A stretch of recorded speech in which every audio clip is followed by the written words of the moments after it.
Friday, and the inflation print next Thursday out of the US, of course. September the 17th is that Fed decision. Let's get to the markets then. I talked about the modest upside that's coming through across the board when it comes to the European Stoxx 600 and the outperformance in the session this Monday of some of the key defence players. So across the European Stoxx 600, there are the gains of 0.3% after the declines, of course, on Friday. The DAX over in Germany adding 94 points. The CAC 40 over in France, despite the political risk, of course, adding 0.2%. Let's get Ben Gutteridge back. We have re-established the line. So, Ben, that take in terms of how to play the defence theme, given that some are making the case that maybe valuations are looking a little stretched. OK, we've lost Ben again. We tried to re-establish that line. We'll get Ben on another time, of course, talking about what is happening across the European equity market with that lens on defence. So, still ahead, a US appeals court rules President Trump's global tariffs are illegal. We'll get details on what this means for US trading partners, some of whom cannot be blamed for having their heads potentially rhetorically in their hands at this point. We'll get the details on what the implications are, of course, as the legal wrangles over those tariffs are stretched out. That's coming up. This is Bloomberg.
Why do the biggest names in business choose Bloomberg Television? That's a great question. It's a very good question. Interesting question. Good question. Great question. I so appreciate that question. You certainly ask interesting questions. Bloomberg Television. Top experts, great questions. From the beating heart of global finance, economics and politics, and wherever newsmakers are moving markets, Bloomberg brings you conversations that allow for deep discussions and important insights. What do you think the future is for inflation? Is this a new normal? Are markets too optimistic? How do you worry about the things that are outside your control? How does the current fighting completely stop? I'm Francine Lacroix, and this is The Pulse, every weekday only on Bloomberg. We're at the epicenter of a global realignment on a scale not seen for decades. At the intersection between markets, economics and geopolitics, a forum for sophisticated conversation. This is Bloomberg Surveillance. It's Jobs Day, and Bloomberg has the report under surveillance. This is going to get Wall Street's attention. They're not going out and hiring a ton, but they're also not firing. So basically, you have a frozen labor market. This Friday, Jonathan, Lisa, Anne-Marie, and Mike will bring you crucial data and expert analysis at terminal speed. Financial conditions versus economic conditions. There's a key distinction to make. And that really is the key question for policy going forward. The August Jobs Report. Friday on Bloomberg. Context changes everything.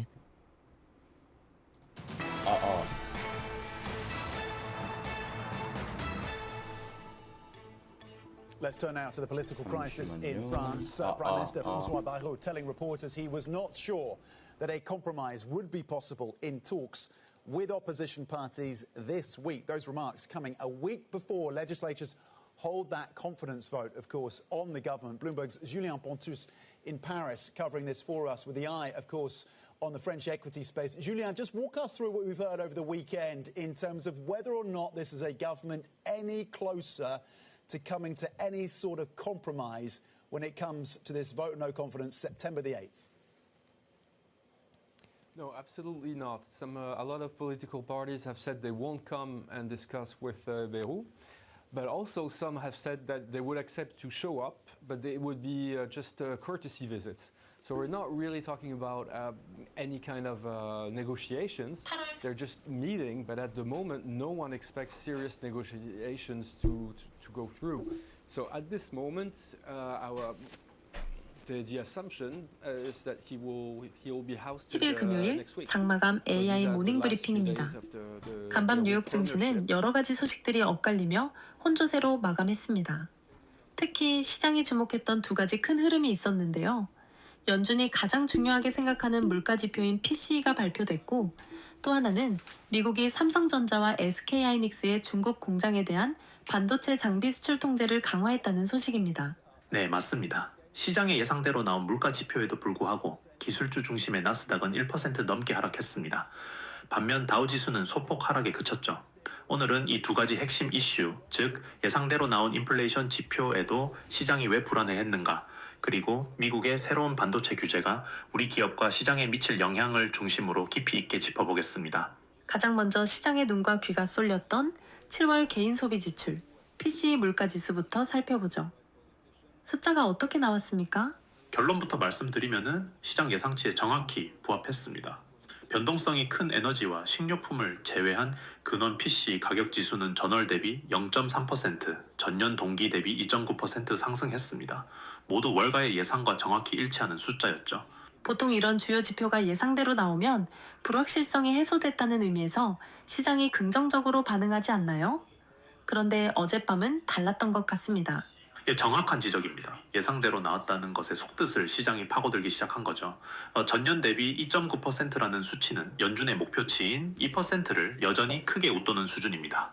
특히 주거비를 제외한 핵심 서비스 물가, 이른바 슈퍼코어 인플레이션이 3개월 연속 상승세를 보인 점이 시장의 우려를 자극했습니다.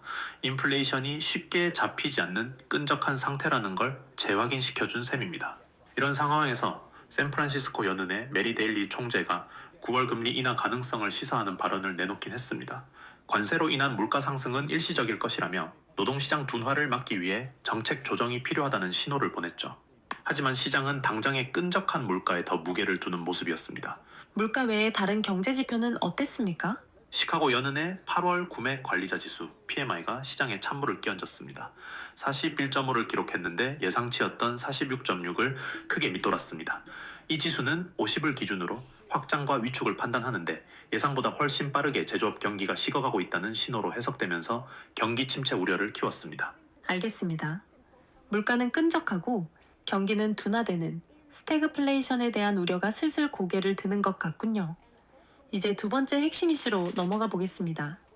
미국의 대중국 반도체 규제 강화 소식, 특히 우리 기업들이 직접적으로 언급됐습니다. 네, 매우 중요한 소식입니다.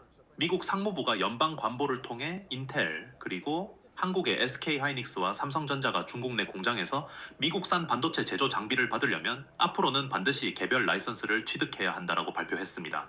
기존에는 포괄적인 허가를 통해 장비 반입이 가능했는데 이제부터는 건별로 심사를 받으라는 의미입니다. 이 조치가 왜 중요한가요? 단순히 절차가 까다로워지는 것 이상의 의미가 있을 것 같은데요. 그렇습니다. 이것은 사실상 미국의 대중국 반도체 기술 통제가 한 단계 더 강화됐음을 의미합니다. 삼성전자와 SK하이닉스의 중국 공장은 전체 낸드 플래시 생산에서 각각 40%, 20%가량의 상당한 비중을 차지하고 있습니다. 장비 업그레이드나 신규 라인 증설에 차질이 생길 경우 생산 능력과 기술 경쟁력 유지에 직접적인 타격을 입을 수 있습니다. 불확실성 자체가 기업에게는 가장 큰 리스크로 작용하는 것이죠. 반도체 업계 전반의 분위기도 좋지 않았던 것 같습니다. AI 칩 관련주들이 동반 하락했는데요. 맞습니다. AI 칩 설계업체 마벨테크놀로지의 주가가 실망스러운 데이터 센터 전망을 내놓으면서 11% 넘게 급락한 것이 도화선이 됐습니다. 3분기 데이터 센터 매출이 정체될 것이라고 밝히면서 그동안 시장을 이끌어온 AI 칩 시장의 열기가 식는 것 아니냐는 우려를 증폭시켰습니다. 델테크놀로지스도 비슷한 맥락에서 주가가 하락했습니다. 연간 매출 전망을 상향 조정하는 등 겉보기엔 좋은 실적을 냈지만 AI 서버 사업의 수익성이 예상보다 낮다는 점이 부각됐습니다. AI 서버를 팔아도 비싼 엔비디아 칩 가격 때문에 정작 남는 이익은 줄어든다는 이른바 수익성의 딜레마가 현실화된 셈입니다. AI라는 키워드만으로 주가가 오르던 시기는 지나고 이제는 실제 수익으로 연결되는지를 꼼꼼히 따지는 단계로 접어들었군요. 이제 실적 발표 기업을 살펴보겠습니다. 중국의 알리바바 그룹 홀딩이 실적을 발표했죠. 네, 알리바바의 실적은 현재 중국 경제와 기술 산업의 단면을 보여주는 듯 했습니다. 1분기 매출은 345억 7천만 달러로 시장 예상치인 342억 6천만 달러를 소폭 웃돌았습니다. 하지만 주당순이익 EPS는 2.06달러로 예상치 2.13달러를 밑돌았죠. 매출은 늘었는데 이익은 줄어든 겁니다. 그 원인은 어디에 있었습니까? 핵심 사업인 전자상거래 부문에서 JD.com, 메이투안 등과의 극심한 가격 경쟁으로 수익성이 악화된 것이 가장 큰 원인입니다. 하지만 긍정적인 부분도 있었습니다.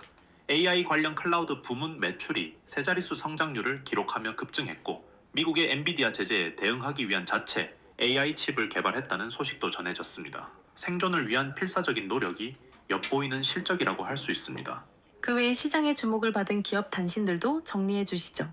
몇 가지 주목할 만한 소식이 있었습니다. 먼저 저가항공사 스피릿 에어라인스가 두 번째 파산 신청을 준비 중이라는 월스트리트 저널의 보도가 나오면서 주가 변동성이 컸습니다. 반면 식품 대기업 크래프트 하인즈는 이르면 다음 주에 회사 분할 계획을 발표할 것이라는 소식에 주가가 2% 넘게 상승하며 기대감을 모았습니다. 또 트럼프 행정부의 관세 정책이 기업에 미치는 영향을 보여주는 사례도 있었는데요. 건설 장비업체 캐터필러는 2025년 관세 관련 비용 전망을 최대 18억 달러로 상향 조정하면서 주가가 하락했습니다.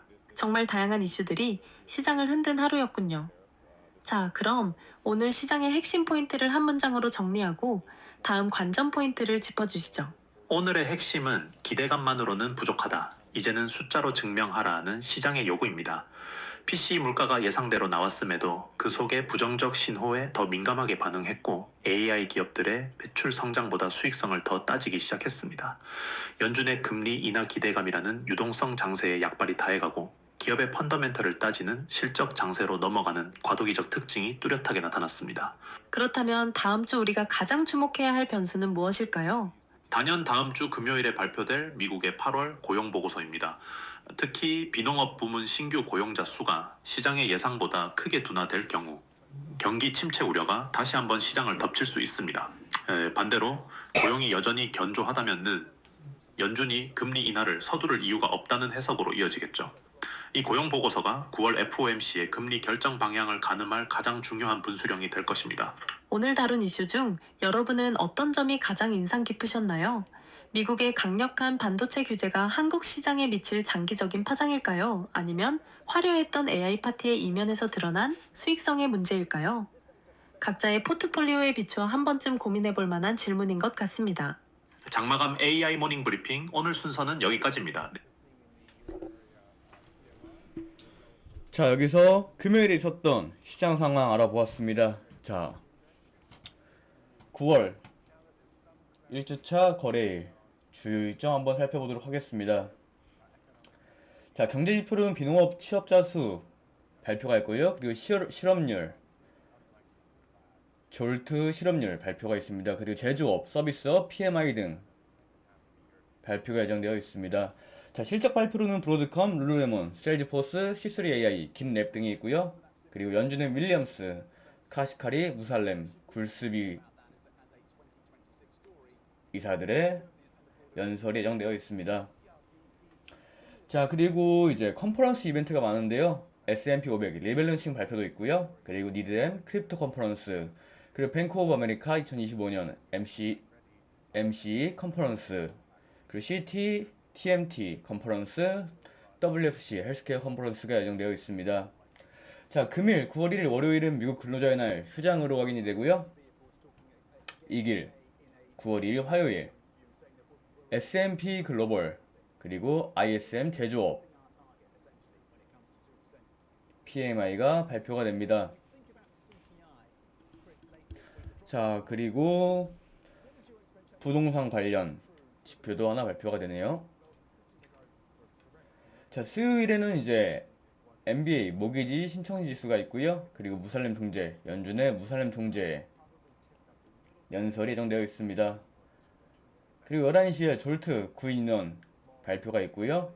그리고 11시 제조업 수주가 예정되어 있습니다.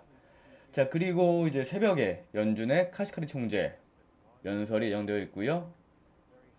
3시에 연준 베이지북 연설이 예정되어 있습니다. 자, 그리고 목요일 중요 지표가 좀 많은데요. 이제 비농업 취업자 수, 그리고 실업수당 청구 건수, 그리고 글로벌 서비스업, 글로벌 합성, ISM 서비스업 등등 원유제국까지 발표가 예정되어 있고요. 그리고 윌리엄스 총재 연설이 예정되어 있습니다. 자, 금요일에는 굴수비 총재, 그리고 비농업 취업자 수, 그리고 8월 실업률 발표가 예정되어 있고요. 그리고 베이커 휴즈 총 시추 기수 발표가 예정되어 있습니다. 자, 실적 발표 기업 살펴보도록 하겠습니다. 자, 화요일 장 시작 전에 리오, 장 종료 G스케일러 발표 예정이 있고요. 수요일 좀 이제 중요하게 볼만한 실적 발표는 피그마, 긴랩, C3AI 등이 확인이 되고 있습니다. 자, 그리고 목요일에는 시에나, 룰루레몬, 유아이파트, 그리고 삼사라, 브로드컴도 중요한 이제 실적 발표라고 파악이 되고요. 삼사라도 중요한 실적 발표라고 예상이 됩니다. 자, 금요일에는 이제 따로 실적 발표가 왔고요. 이제 어닝 시즌도 끝나가고 있습니다. 자, 화요일 발표될 이제 S&P, ISM, 제조업 PMI보다 중요한 게 서비스업 PMI입니다. 이제 미국은 이제 제조업 기반이 아닌 서비스업 기반의 국가이기 때문에 목요일 발표될 PMI가 좀 더 중요하다고 말씀드릴 수 있겠고요. 자, 그리고 금일 몇 가지 뉴스 한번 살펴보도록 하겠습니다.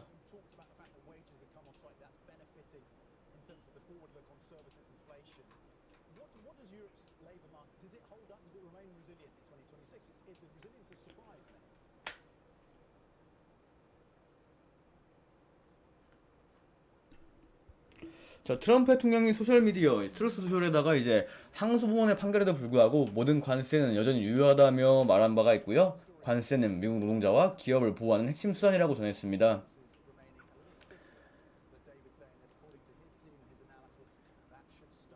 자, 그리고 이제 연준 후기사 해임과 관련된 법적 심리가 판결이 없이 종료가 되었고요. 판사는 소송의 본안을 심리하는 동안 현상 유지를 위한 임시명령을 발령 절차를 생략할 수 있을지에 대한 양측 변호인단에 논의할 것을 요청했습니다.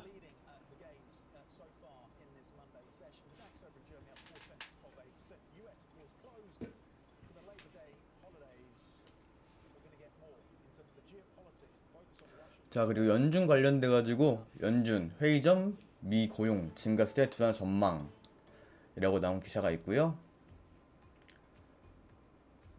자, 이번 주 발표될 8월 미국의 고용 보고서가 연준의 9월 금리 결정을 앞두고 최대의 관심사로 떠오르고 있다고 확인되는 기사가 있습니다.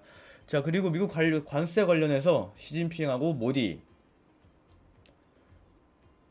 관계 보건 합의에 따른 소식도 확인이 되고 있고요. 이제 중국의 시진핑 주석과 인도의 모디 총리는 트럼프 대통령 재집권 이후 처음으로 회담을 가졌다고 합니다.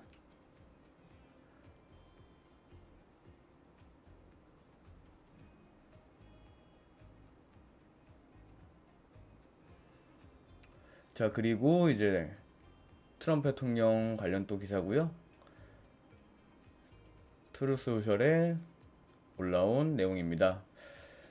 자, 트럼프 대통령이 미국의 이제 15조 달러 이상의 투자가 이루어질 것이며 이는 기록적인 수치이다 이제 이렇게 말했고요. 이 투자 중 상당 부분은 관세 때문이라고 게시를 한 게 확인이 되고 있습니다. 자, 그리고 이후에 연방의 리사 쿡 이사의 모기지 사기 관련 해임 사건에 대해서 판사에게 사임 촉구를 요구한 게 확인이 되고 있고요.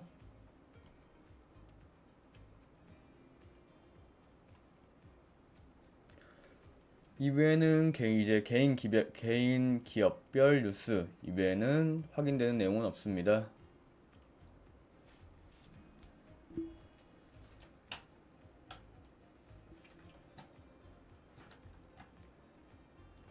자, 8월 약 4,446만 원권 수익권 형성하였고요. 9월도 수익권 형성을 위해 노력해 보도록 하겠습니다.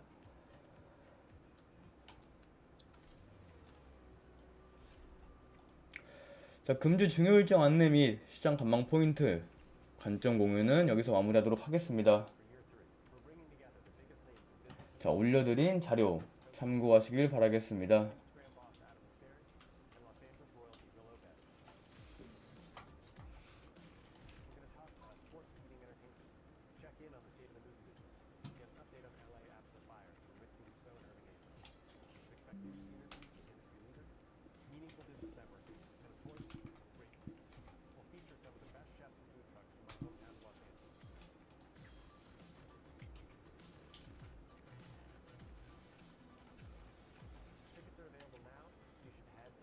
live.com/screentime for details. I'll see you in Los Angeles, October 8th and 9th.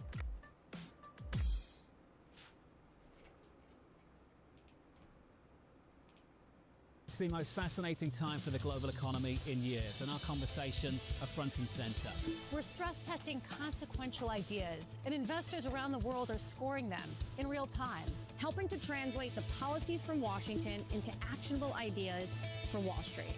It's the morning call you actually want to be a part of. Separating the signal from the noise, with some fun along the way.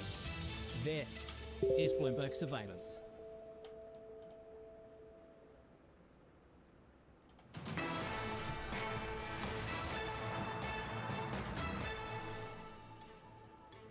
Welcome back to Bloomberg Markets. I'm Tom McKenzie in London. Now, cross-asset markets. We're going to have a look right now. Cross-asset. 자, 그리고 이제 좀 더 이제 기업들의 기업 간 뉴스를 쉽게 확인할 수 있도록 그 공지 채널을 만들었고요. 링크 올려드리겠습니다. 많은 입장 부탁드리겠습니다. The European stock 600 is up 0.2% right now. So some modest gains being led by what's happening in the defense space, and we'll break that down for you shortly. In terms of the S&P futures, US markets, of course, closed for Labor Day, but positive push coming through from the S&P E-minis. NASDAQ 100 pointed to gains of about 0.1%. This is the defense stock story right now in Europe. Rheinmetall, which is up well over 100% year to date, is currently up a further 2% on reports from the Financial Times that the Europeans are getting closer to preparing for boots on the ground in Ukraine if and when a ceasefire or peace deal is achieved. But it's a re-emphasis in terms of the defence focus from European leaders that appears to be leading to the upside right now. BAE Systems gaining as well. 자, 목요일, 금요일 예정되어 있는 지표 매우 중요하니 해당 일자 매매하시는 분들 참고하시길 바라겠습니다. 그리고 프로드컴, C3AI 등등 실적 발표 기업 또한 in Ukraine rages on. German President Friedrich Merz saying over the weekend he is bracing for the war to last longer than expected as talks ramp up about issuing European peacekeeping forces on the ground. Joining us now is Bloomberg Brussels Bureau Chief Suzanne Lynch. Suzanne, thank you for joining us. Give us the latest then. The reports that von der Leyen has been talking to the Financial Times suggesting that Europe is getting closer to having the 브리핑은 여기서 마무리하도록 하겠습니다. 자, 금일은 미국 근로자의 날로 휴장이기 때문에 트레이딩이 진행되지 않습니다. 여기서 마무리하도록 하겠습니다. 자, 금일도 다들 수고 많으셨습니다. And during that 4-day visit, she has been talking non-stop really about defence and Ukraine. The message being that the European Commission is right behind its Eastern European members, those that are closest to the front line, when it comes to defence spending and also, of course, to Ukraine itself, amid speculation and a bit of anxiety here about what's next for Ukraine. Where are these peace talks heading? Will there be some kind of a ceasefire deal? And more importantly, will there be some kind of security guarantee that would involve the United States? So as the Brussels season kicks off here today, it's the 1st of September, all the EU officials are back at their desk. There's one story in town, and that is defence. So I think we're going to be seeing a big emphasis on this from the EU and from its European member states over the next few weeks and months. Yeah, at a time when we get this remarkable story around the GPS tracking being blocked, apparently, or at least allegedly, by Russia, with von der Leyen's plane being held up over Bulgaria as a result. And this on the back as well of comments from the German Chancellor Merz saying that he sees, on current assessments, a prolonged conflict in Ukraine. There's a lot to focus on in terms of how things are changing on the ground and Europe's position vis-à-vis supporting Ukraine as we are reminded of the threats from Russia. Yes, the European Commission has just in the last few minutes confirmed those reports that the plane carrying von der Leyen, which was landing in Bulgaria on Sunday as part of this four-day tour, did land safely, but it was the subject of GPS jamming. Now, Bulgarian authorities have said that this is the fault of Russia. In fact, a lot of the Baltic countries have reported an increase in this kind of activity, GPS jamming, impacting maritime and air travel across Europe by Russia. So very much an indication of the tensions that are out there at the moment in Europe as this war rages on in Ukraine. And as you said there, the German Chancellor Friedrich Merz, I think capturing what a lot of people are feeling here. There was a lot of enthusiasm a few weeks ago that there was some kind of deal potentially in the offing. I think the Europeans were very positive when they attended that meeting in the White House with Donald Trump a few days after the Alaska summit. But since then, it's been relatively quiet. Now, officials, defence officials, national security advisors from some of those big European allies in the United States have been talking about what kind of ceasefire this would look like in practice, what would evolve in terms of boots on the ground or perhaps air defence help from the United States. But so far, we've seen very little detail of that. Now, we have been reporting this morning that President Zelensky is due to meet allies, to travel for a meeting on Thursday to Europe. So perhaps we may see some development later on in the week on this.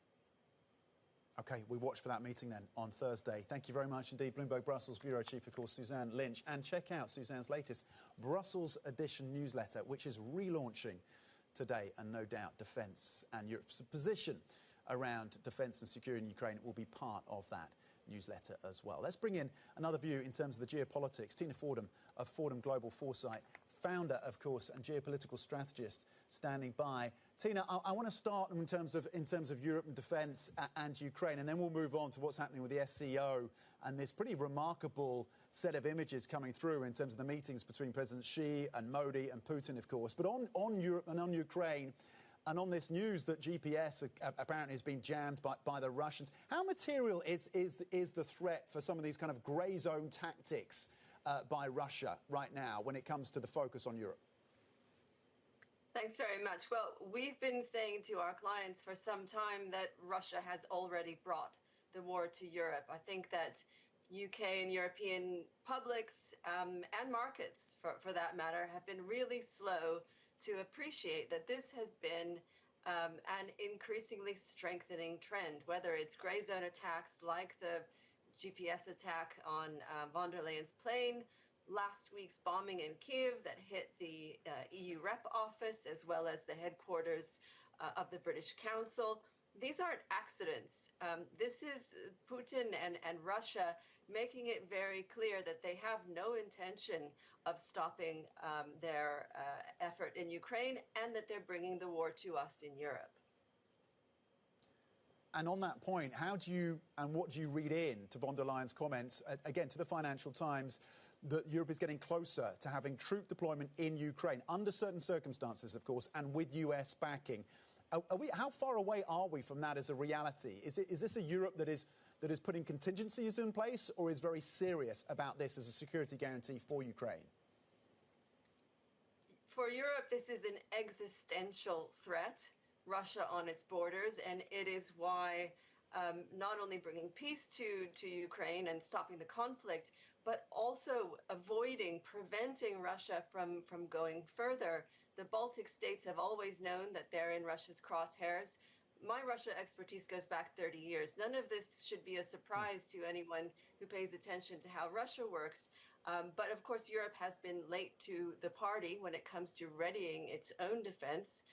It needs to work overtime to do that, to make up the gap from U.S. support.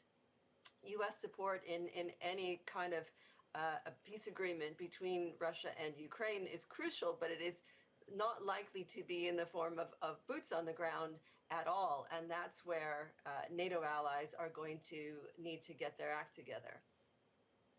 And Tina, this is all happening, of course, at the time when President Xi Jinping is hosting Putin, of course, in Tianjin, along with Narendra Modi of India. And I know you've been watching this closely as well. Is this, when we think about Modi and the rapprochement with Xi Jinping, with China, is this surface level posturing from the Indian Prime Minister, or does it go deeper than that?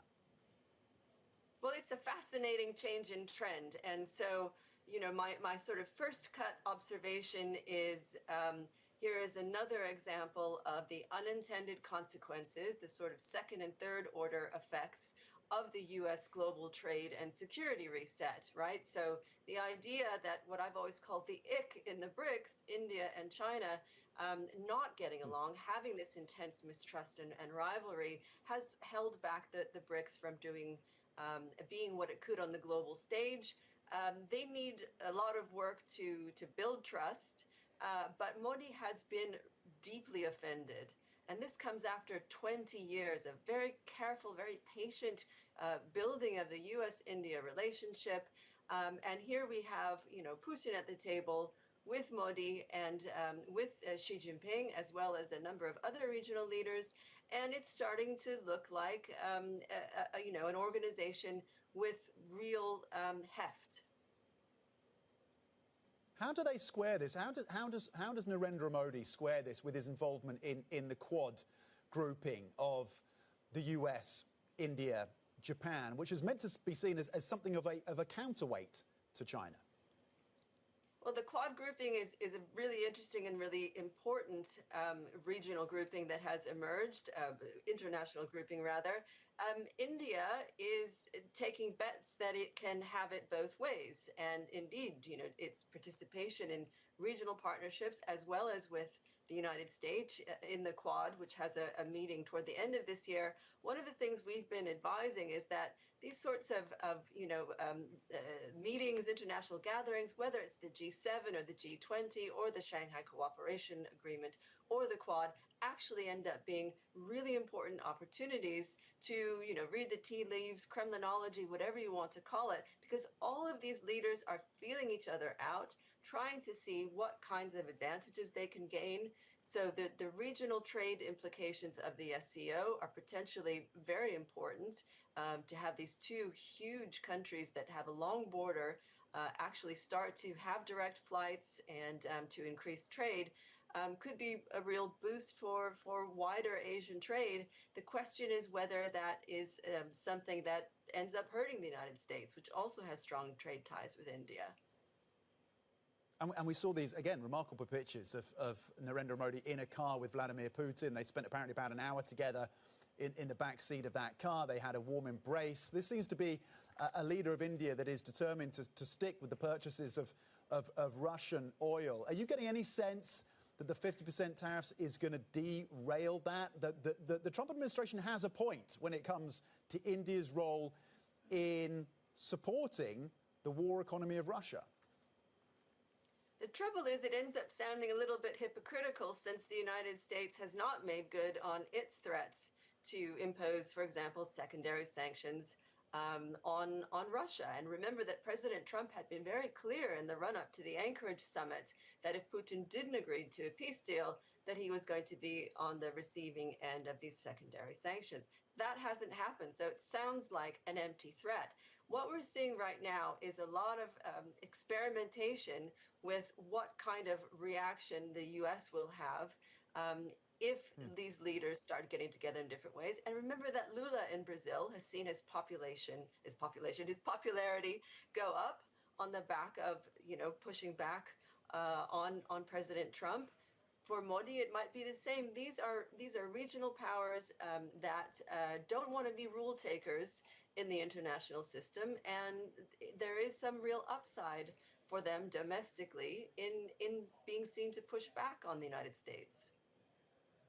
Tina Fordham of Fordham Global Foresight, thank you very much indeed for the geopolitical lens this morning, as of course that summit in Tianjin, China continues. Coming up, threats to the Fed's independence.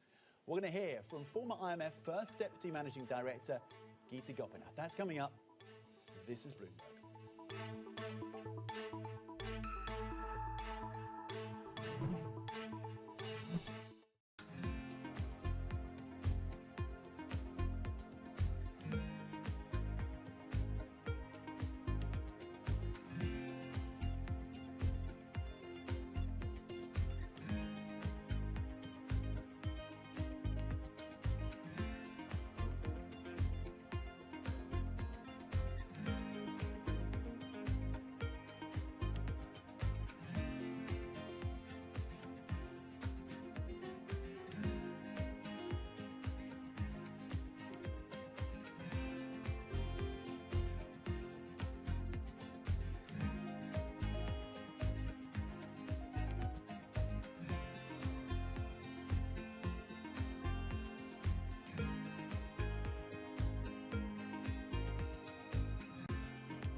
You've said 25% last year, I believe, of Google's code is AI generated. You have over 180,000 employees right now.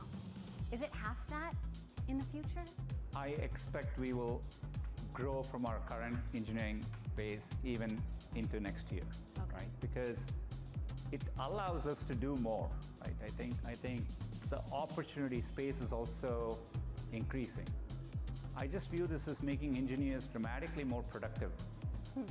Getting a lot of the mundane aspects out of what they do, allowing them to spend on higher value-added tasks. But that means it's an accelerator. People will be able to do more, which means maybe we'll create new products, and hence we will need more people. At least in the near term, to me, it looks like we will expand engineering velocity, and that doesn't mean we're constrained in what we will do. We'll end up doing more as a company as well. All right, okay, ready? David, what initially sparked your interest in this topic of longevity? 15 years ago, I turned 60, and I began to wonder how much longer I'm likely to live and what I could do to extend my life. On longevity, I talk with the leading experts in science and medicine to educate people about how they might be able to change their conduct so that they can live a happier and healthier life. I'm David Rubenstein. Join me on a 4-part journey as I explore the great quest for longevity, only on Bloomberg.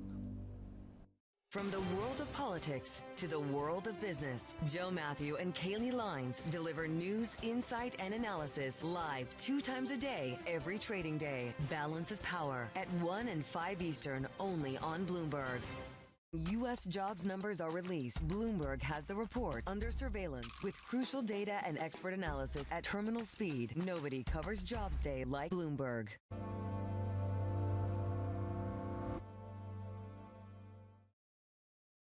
It's Jobs Day, and Bloomberg has the report under surveillance. This is going to get Wall Street's attention. They're not going out and hiring a ton, but they're also not firing. So basically, you have a frozen labor market. This Friday, Jonathan, Lisa, Anne-Marie, and Mike will bring you crucial data and expert analysis at terminal speed. Financial conditions versus economic conditions. There's a key distinction to make. And that really is the key question for policy going forward. The August Jobs Report. Friday on Bloomberg. Context changes everything.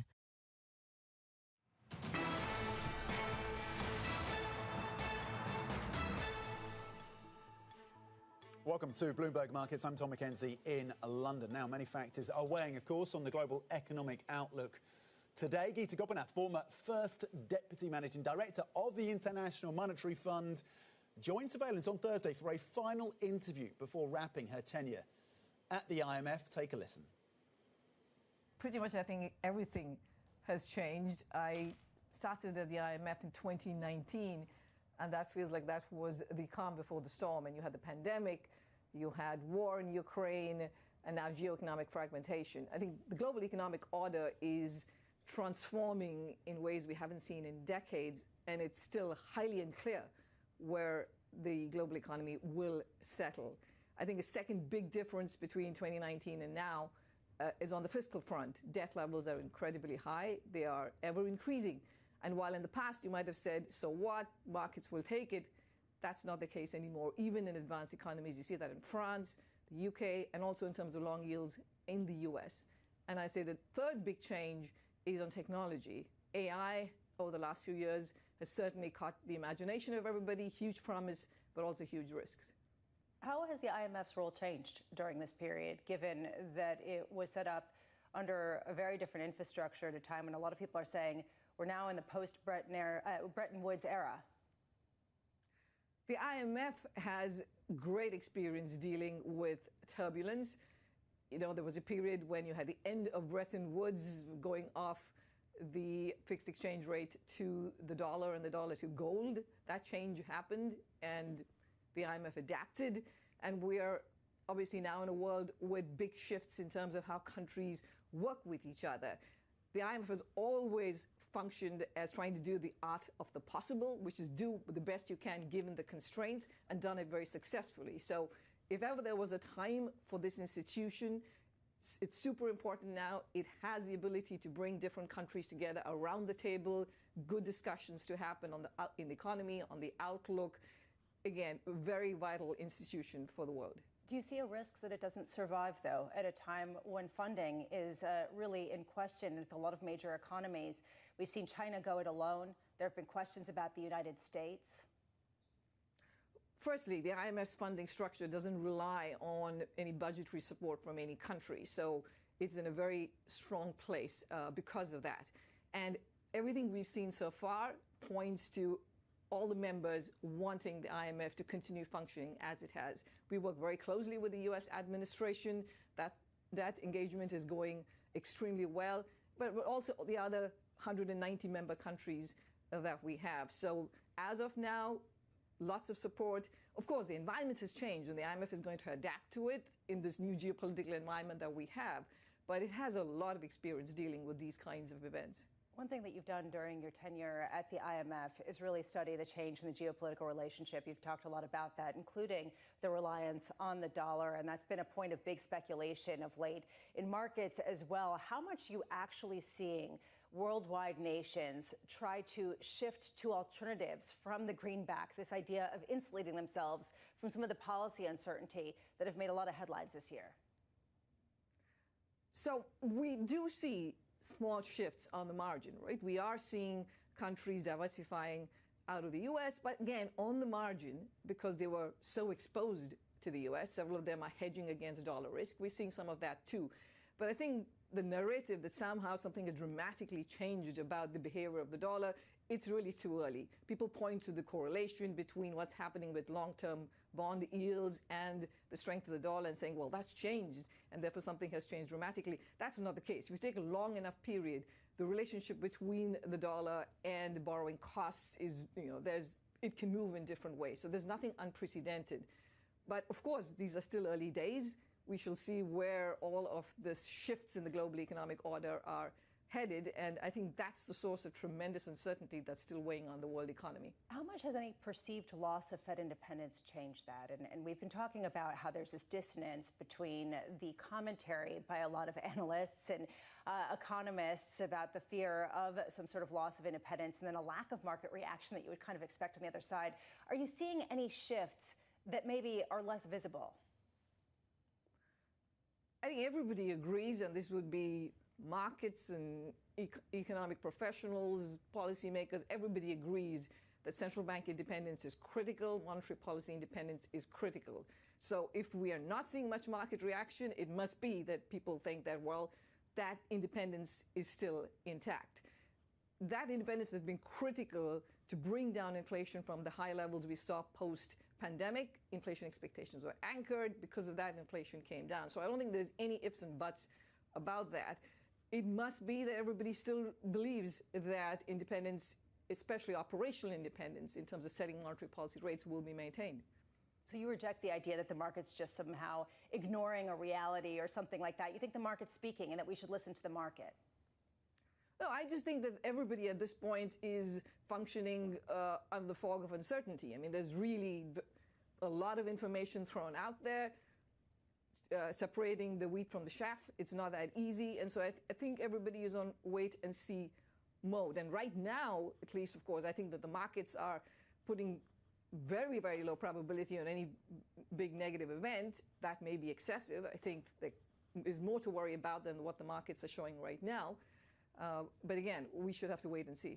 Geeta, let's put some of these things together. If you look at developments in the UK, in France, the inability to address fiscal concerns and find that additional fiscal space, the latest developments here in America as well, are you witnessing, do you think we're witnessing a convergence between the kind of dynamics we typically see in EM with DM? And do you think those terms are useful anymore in quite the same way? I think we have certainly moved away from the case of advanced economies, rich economies can keep increasing their debt, which is what's projected to happen, and there's not much to worry about. I think we're certainly past that. Major economies are beginning to worry about what's happening to their yields. You're seeing that. It's a major concern in France right now as we speak. But even in the US, long-term yields are basically back to pre-GFC level. We are away from that world of a big global savings glut, away from that world of central banks buying large amounts of government assets.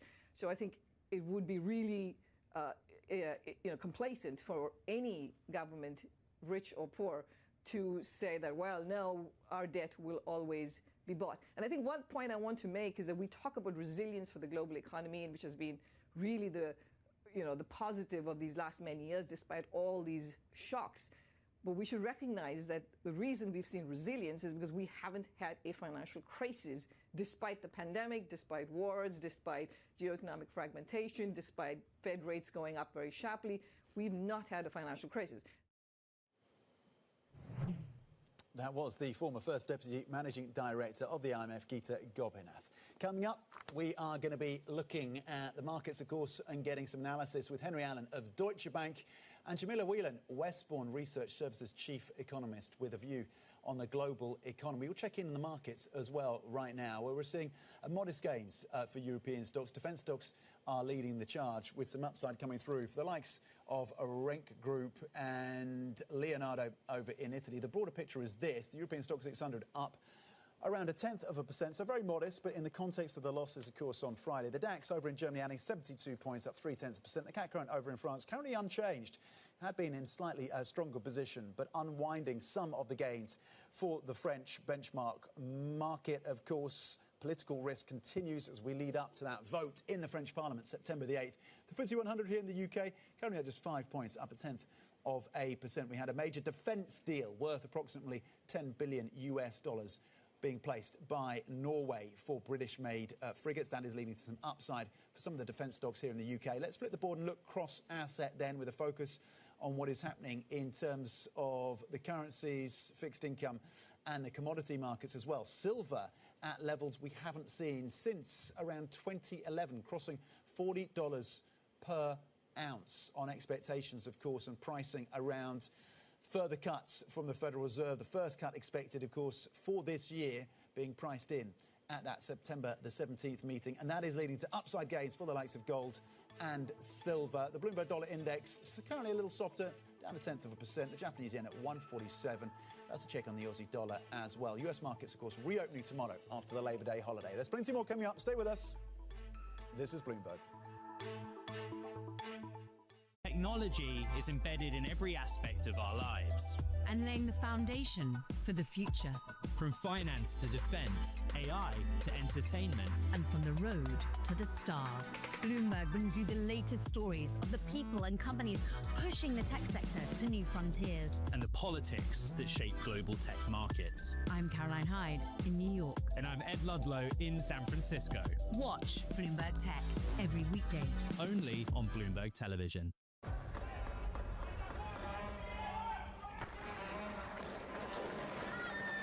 A cidade estava sitiada. Nisso eu começo, eu tremia, não sabia o que fazer. Foi a mais terrível que eu passei na minha vida. Eu temo, né, que o Brasil se torne, num futuro próximo, um narco-estado.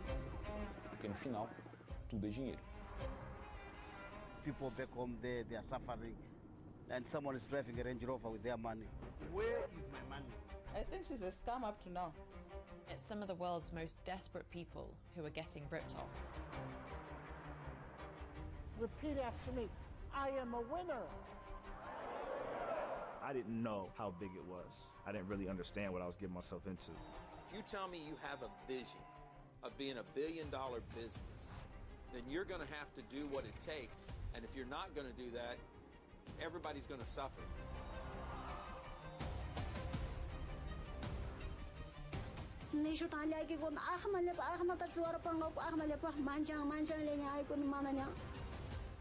Una batalla a muerte. Money can do a lot of good. It can really transform people's lives, but it can also hurt them.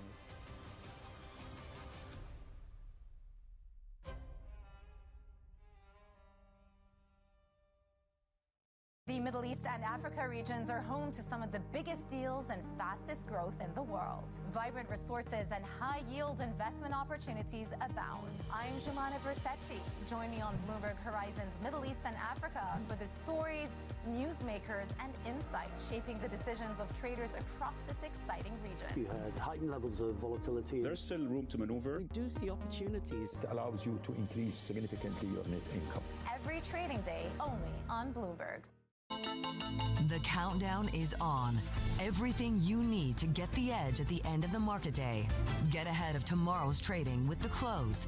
Weekdays on Bloomberg. Context changes everything. Tune in to Bloomberg Business Week Daily. We got to talk crypto. From the magazine that helps global leaders stay ahead. What's the conversation around your company? Bringing you insight on the people, companies, and trends shaping today's complex economy. Planning very big things. A new level of premium. Plus global business, finance, and tech news as it happens. The floodgates of innovation are going to open up. You can't fake passion. You either are or you aren't. Bloomberg Business Week Daily, only on Bloomberg.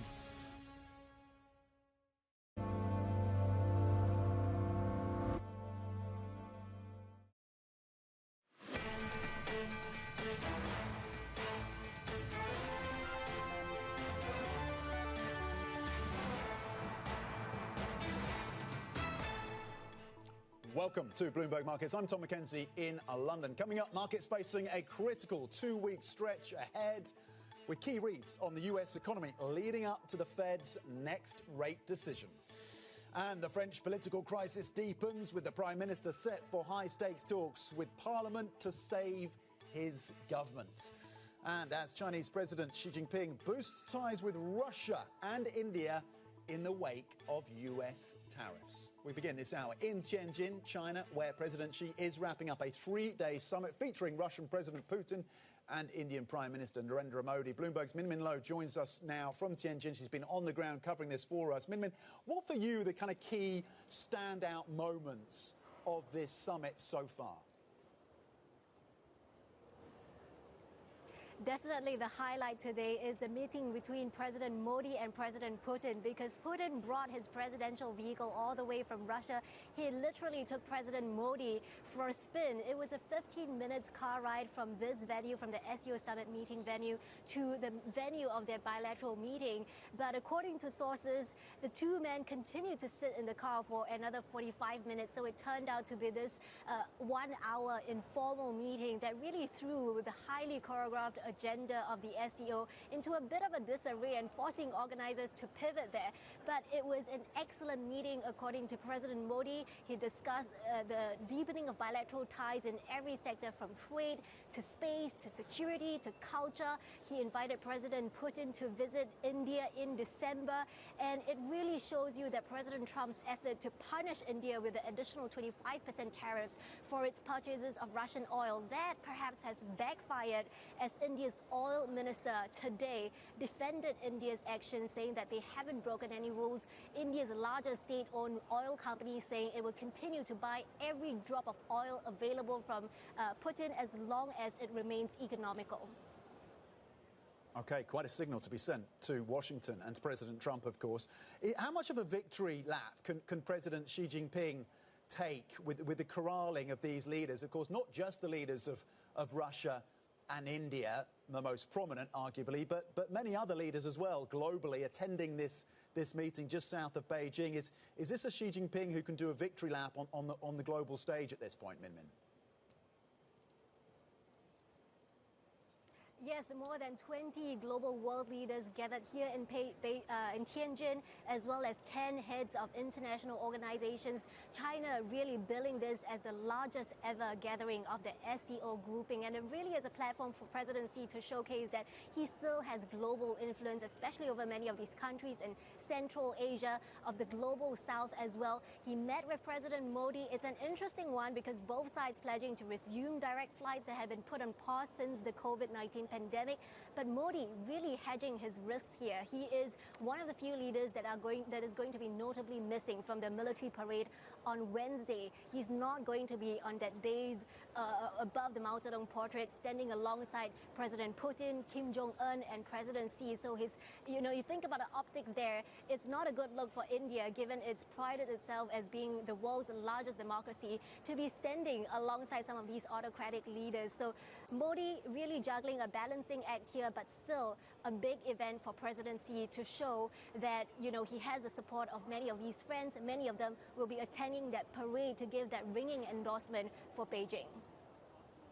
OK, Bloomberg's Min Min Live, thank you. On the ground for us in Tianjin at that SCO summit, of course, with those leaders in place. Joining us now for a check on the markets and a view in terms of how to position in the weeks and months ahead is Jeff Blazak, Neuberger Berman, co-CIO of Multi-Asset Investments. Jeff, thank you for joining us. We talked about the geopolitics. If we talk about the here and now of these markets, how comfortable are you with equity markets at this level as we lead up to the risk events of non-farm payrolls and US inflation? Good morning. We are very comfortable. So we upgraded global equities all the way back in April. That was a harrowing time to make that move, of course, but we felt that once we got through the tariff noise, the outlook was quite constructive. Frankly, we look at the second quarter and we saw fantastic results, bottom up and top down, earnings resilience. And so while we will certainly look at these data points like jobs and inflation, they're important. They're going to inform what the Fed will do in the coming weeks and months. It's not going to interrupt the trajectory, in our view, in terms of global equities. And in that view, Jeff, what have you and the team priced in? What are you working along in terms of expectations around where the Fed goes through the end of this year and into 2026? Yeah, I mean, first of all, 25 basis points has been tipped at Jackson Hole. It's very clear. And when we look at pricing of the Fed, we have one more cut or so. When we look at the terminal rate going out to mid-2026, we think that we're looking somewhere in a 3.5% terminal rate, maybe 3.25%. So we think the market's gotten a bit too dovish, perhaps ahead of itself a little bit. But frankly, the sentiment of a Goldilocks blend of inflation staying fairly moderate despite the impact of tariffs working their way in the data, and non-farm payrolls settling into incrementally positive but not too hot is setting up well for the Fed.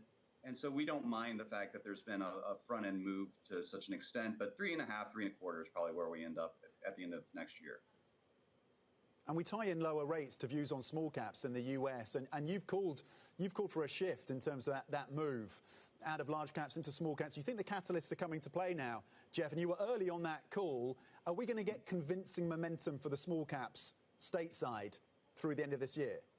Well, you were right. We were early. We've been overweight small caps per our asset allocation committee for at least a year. And we thought that the Trump administration was going to bring a lot of favorable impulses on deregulation. And now, thankfully, after the month of August, what we saw was a substantial outperformance of small caps, up about 7% on the Russell 2. We actually like the higher quality small caps, so look more at an S&P 600 composition. These markets are cheap at about 15 times, a pretty deep discount, and lower rates, as you point out, is going to be a great catalyst to unlock extra earnings momentum and close that valuation gap. So we are certainly sticking with our small cap overweight. Okay, making the case for quality small cap. Jeff, you have an overweight view on European stocks. Does French political crisis challenge that view, or at least lead to a reassessment? Yeah, it does. I think that, first of all, this has been an overweight that's worked well, in part because European equities are outperforming in local terms, But the currency weakness of the dollar for us here in the U.S. has been a great tailwind to have. And so you look at the IFA index, it's up 24% this year. It's substantially outperforming the S&P 500. But I do think this is going to be a key question that our Asset Allocation Committee will be discussing in the coming weeks. I mean, we do have some of these elements around political uncertainty, and that was always the challenge about Europe. However, France is one part of the story. The fiscal steps that are being taken in Germany are substantial, a lot of infrastructure and defense spending to come. And so really, in our view, we think that there's going to be decent momentum. The real question will be, does Europe sustain outperformance versus the U.S.? And that's what we're going to be taking a very close look at in the coming weeks. And Jeff, as you think about defence and defence stocks outperforming Europe today on an otherwise pretty subdued day for European equities, how do you play the defence story? Companies like Rheinmetall already up about 180% year to date. Do you buy a basket of defence stocks? Do you buy the primes, or do you look at some of the suppliers and component makers that feed into that story? How does that defence story play out for you? Yeah, just to clarify, I can't speak to individual equities, and we have a lot of talented analysts at Neuberger Berman that know it well. But I think in general, you want to embrace quality and not get too wound up on valuation on existing cash flows. We are looking 3 to 5 years ahead. These are high quality names that you mentioned, and you want to make sure that you're aligned with that momentum of growth. This could be exponential earnings growth in some of these situations. But, leaning towards quality, probably a handful. You don't want to get over diversified, but really go where the cash flows and the high returns will take you. Do you see the valuation discount between European and US stocks closing anytime soon, Jeff? About a quarter of that discount that existed at the start of the year has been closed. So the S&P 500 is elevated at 23 times. Europe is in the mid-teens. It'll probably close a little bit more, but we do need to concede that the U.S. commands a premium for very good reasons. It skews more towards technology. There's high returns on equity that are being earned by these businesses, a decent amount higher than Europe. So I'd say there will be a bit of a tightening, but most of the outperformance that Europe needs to prove is going to have to be bottom-up earnings momentum. I think investors are going to need to see a sustained period of that for a few years before they're going to be willing to give Europe a valuation that's close to the U.S. When do you think China becomes a sustained catalyst for European earnings growth? Once again, the data seems to be pretty mixed out of China. Consumers still looking challenged. The housing market continues to see price drops. And yet some of the factory data is turning a little bit more positive. When does China come back to play to be a catalyst for European growth? Well, we're cautiously optimistic. We think the Chinese economy is certainly stabilizing. The housing overhang is very real. There are those green shoots of growth. We like the Chinese equity market itself, so we would prefer to play it as an overweight where you would invest some of your portfolio buying companies in aggregate that are trading at about 12 times earnings.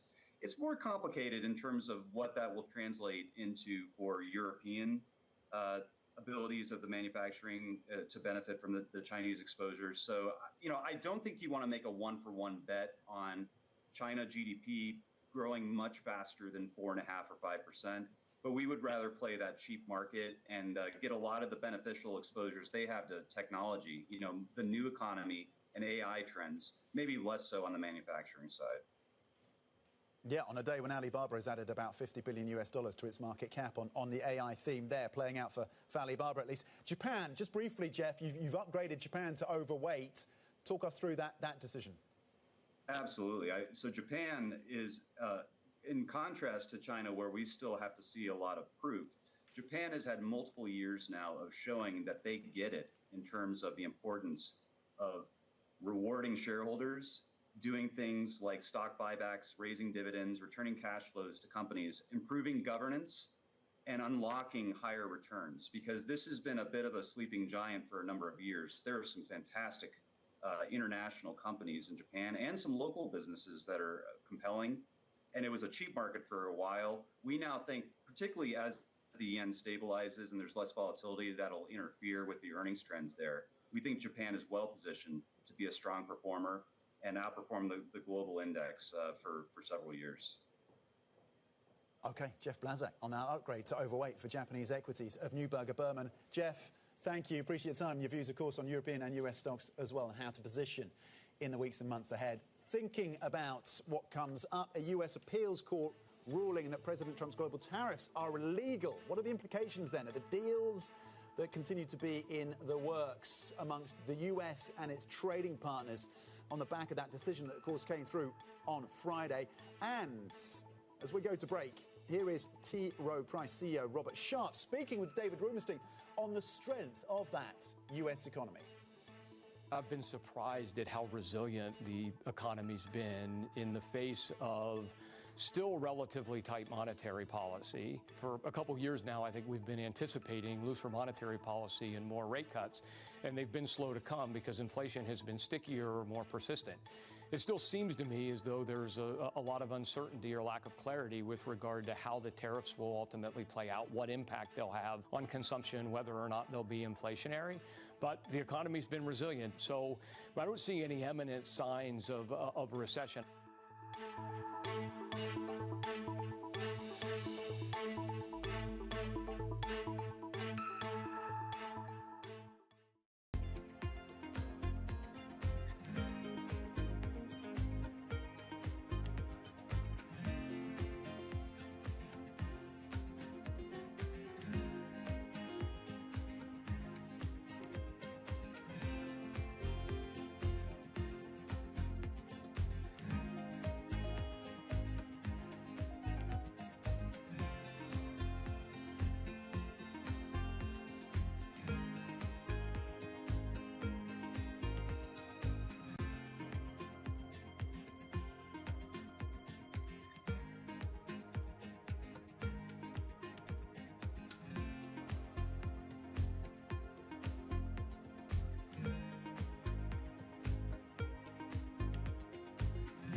Asia is at the forefront of some of the world's biggest stories. And we're here, where the action starts in Sydney. And in Tokyo, get ahead as the global trading day begins. The Asia Trade, weekdays only on Bloomberg.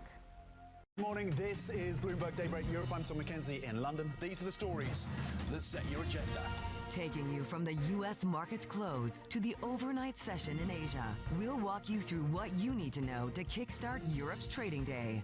Live from our European headquarters, we bring you the day's top market-moving stories, unmatched expert analysis, and on-the-ground reporting from across the continent. Tune in to Daybreak Europe, only on Bloomberg Television. Context changes everything. Key investors, top executives, global innovators. Join me for in-depth conversations with the biggest newsmakers on the day's top stories. Insight with Haslinda Anand, only on Bloomberg. It's Jobs Day, and Bloomberg has the report under surveillance. This is going to get Wall Street's attention. They're not going out and hiring a ton, but they're also not firing. So basically, you have a frozen labor market. This Friday, Jonathan, Lisa, Anne-Marie, and Mike will bring you crucial data and expert analysis at terminal speed. Financial conditions versus economic conditions. There's a key distinction to make. And that really is the key question for policy going forward. The August Jobs Report. Friday on Bloomberg. Context changes everything.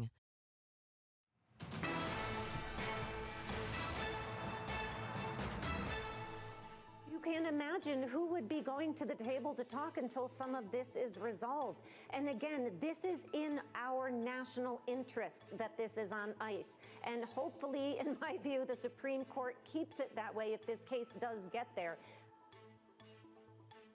Bloomberg Politics contributor and Democratic analyst Jeannie Sheehan Zino speaking on balance of power last Friday. Those comments, of course, coming straight after the news broke that President Trump's global tariffs were found to be illegal by a US appeals court. For more, I'm joined by Bloomberg's Brendan Murray, who leads our global trade coverage. Brendan, just get us up to speed on what this decision was and the implications. Well, for Donald Trump and tariffs and legal decisions, this was strike three for him.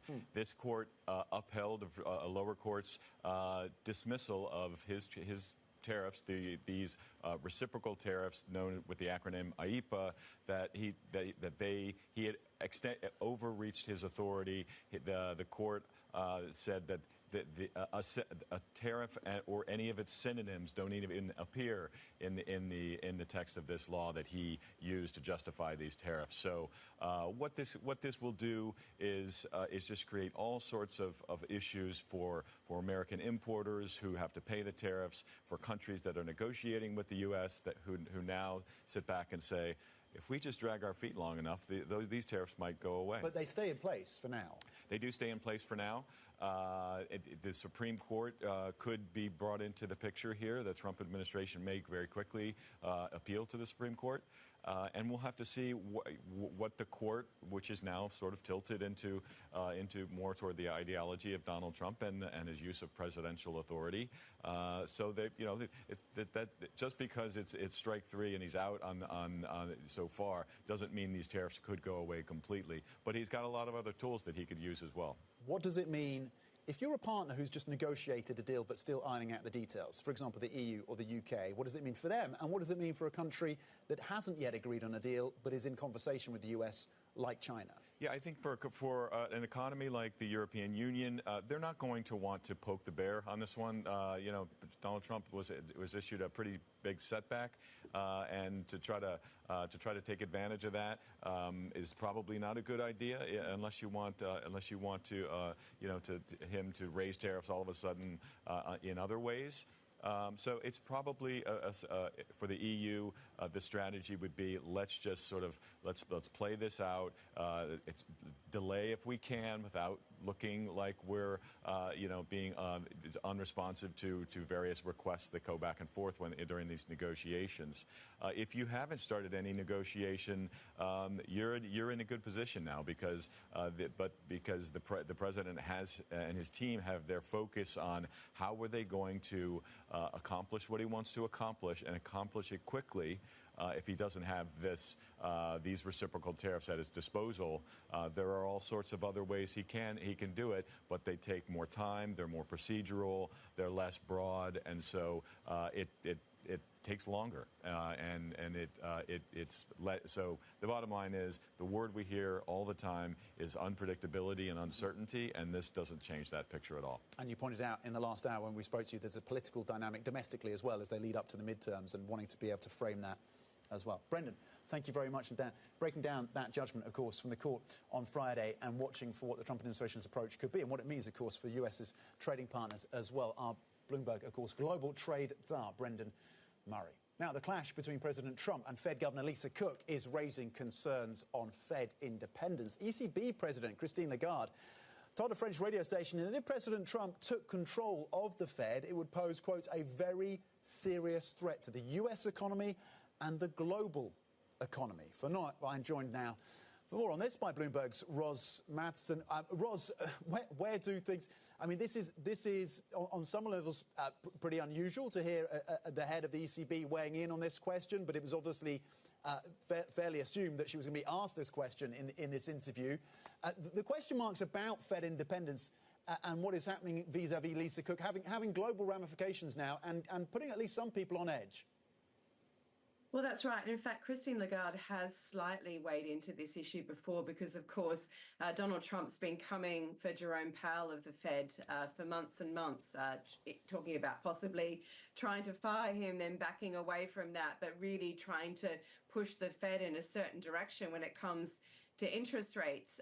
And now, of course, we have the legal case surrounding Lisa Cook and his efforts to fire her. And it seems from the hearing on Friday that the judge is not going to rule straight away, but will look at further evidence this week, perhaps take further filings, and may even look at having an extended injunction, which means that Lisa Cook goes nowhere while this all plays out. So certainly Donald Trump is pushing in one direction. Whether he can get there is a question of another, or do the data itself lead the Fed in the direction that Donald Trump is looking for? That's why payrolls this week will be so interesting because the market is not fully baked yet for a rate cut in the meeting that's going to happen next week. But there is that level of concern around the world amongst central banks because, as Christine Lagarde points out, the Fed and the US economy are so central to the global economy. So where the Fed takes rates matters for everybody else. And if the Fed pushes rates too much in one direction, potentially, arguably at some point down the track, political pressure? What are the ramifications for the global economy from all of that? So Christine Lagarde, as always, a bit of an early mover in sounding the alarm. What are we, Ros? What are we watching for in terms of next steps then, as to how this story plays out and the focus of the Trump administration on Lisa Cook and on Jay Powell, of course, whose term is ending in April or May of 2026. Is this a Trump administration that's having any second thoughts? Are the markets going to provide a guardrail to how far they go? How much determination is there to continue to try and reshape this Federal Reserve? Well, it's interesting because despite all of this, we're not really seeing the markets get particularly unnerved by it. You're not seeing a market that's overly anxious, at least in the way that it's shaping up, in the way that markets are moving. And that's kind of curious because Donald Trump always says he doesn't pay attention to markets, but we know he absolutely does. And if the markets are moving heavily, showing a high sense of anxiety about something he's doing, that does absolutely play into his thinking. And do we get to the point where the markets start to drive Donald Trump back from some of these Fed maneuvers? But it's very clear for now he's sticking to his guns. He wants to reshape the Fed. He's going to have the opportunity, obviously, with the departure, next year of Jerome Powell from his existing role to do that. He's looking at other potential vacancies as well. So will he reshape the Fed alongside other key US institutions in the way that he wants, including the courts, for example? And so there's a lot going on here and a lot that's at stake and a lot that's going to depend on the shoulders of the judge who's hearing the Lisa Cook case, who Donald Trump's already out publicly criticizing, saying this judge needs to be recused from the case, setting up again further politicization of the court process there. We could get, as I said, perhaps a bit of steerage this week. Will there be an emergency injunction granted? Will that be extended? Will this court case drag on for quite some time? We may get some clarity on that this week. But for now, Donald Trump doesn't seem to be looking to slow down at all. Ros, you and the team, of course, have been focused on what's happening in Tianjin with the gathering, of course, at the Shanghai Cooperation Organization, the gathering of Xi Jinping and Narendra Modi and Vladimir Putin and other leaders. How significant do you think it is? We see the images of Modi and Putin in the car together. We see the bonhomie, apparently, between the three leaders as they all met. How significant do you think it is in terms of this relationship between these three leaders who, on some levels, have historical tensions that they need to work through? Is this a Trump administration that has pushed them closer, and how fundamental, how consequential could that be? Well, as always with politics, optics is everything. As you were saying, really strong images of the three leaders of China, India, Russia, embracing, holding hands, the leaders of Russia and India driving in a car together, having a private conversation, and all the questions about what were they talking about in the car, but a really overt message that they're sending here, and that is that they are standing together and they've got a common interest in all of this, and that common interest is the US. Obviously, the US has been very critical of India lately, really resetting that relationship in a way that has shocked people in India and the Indian government, therefore accelerating this idea of India and China moving closer together. So the chessboard is being reshaped pretty quickly and accelerating, all because of the mutual interest of the US. The question, as you say, is, can this last? There are fundamental tensions underlying the India-China relationship. They haven't necessarily gone away. This is born simply by mutual interest, and the big question is, can it be long-lasting? OK, Ros Matheson, thank you very much indeed for the update when it comes to what we've been seeing on the ground in Tianjin at that event between those three leaders. Coming up, cautious September. The stock market's fate comes down to the next 14 trading sessions. On deck, it's just the latest jobs report, a key inflation.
It's the world's second largest economy with a growing influence in global affairs. Bloomberg The China Show brings you the unmatched expertise you need to keep track of breaking news, in-depth market analysis, and the most influential newsmakers in and around China. We need to do more to engage the market more. We're risk on. I think we caught a little sweet spot. Massive savings right now. It's already a different game. Bloomberg The China Show.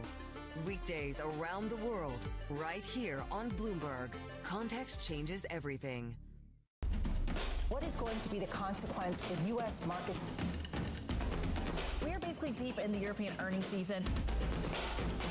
Take a look at how we're faring when it comes to Asian markets.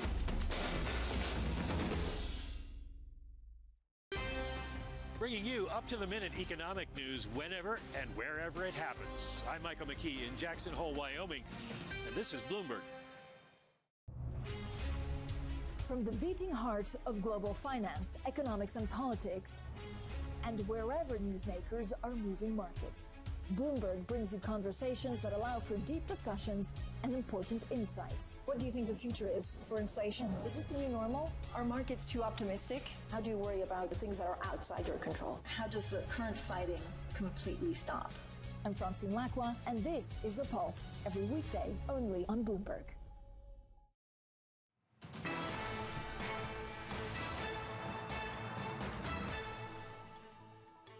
Welcome to Bloomberg Markets. I'm Tom McKenzie in London. European markets have given up most of the gains of the session. Started off on the front foot this Monday, now just up 0.1%, paired some of the earlier upside.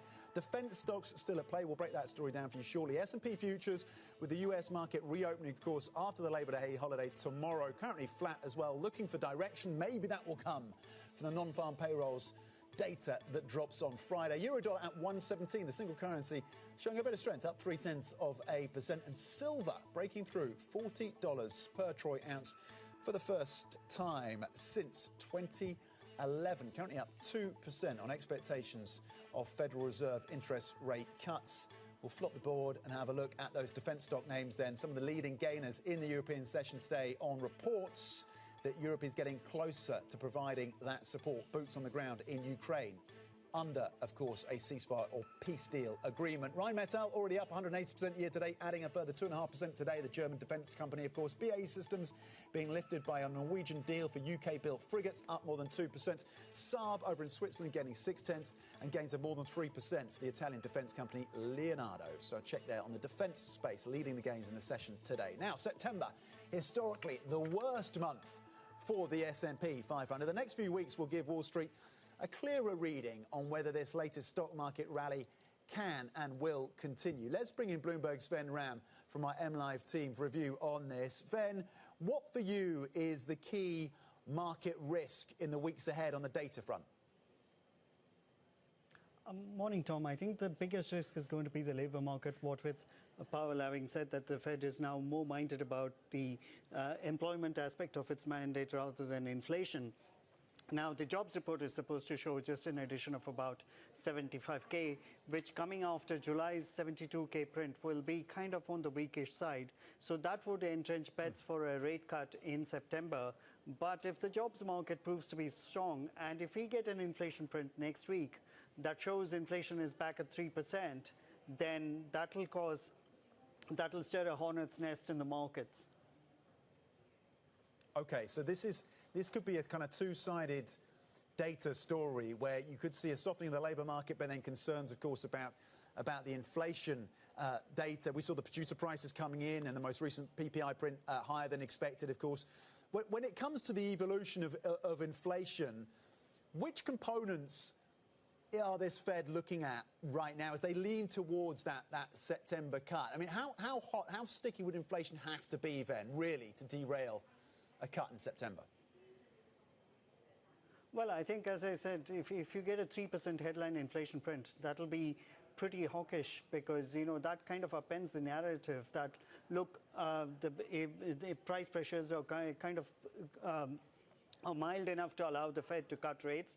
And if you throw in the mix a somewhat stronger than expected jobs market report, then that kind of calls into question whether the Fed should be cutting rates as soon as September. That will still keep probably the bets alive for December. But I think for September, a strong labor market report coupled with a 3% headline inflation print will kind of upend the Fed's bets. OK, that is the clear market risk then.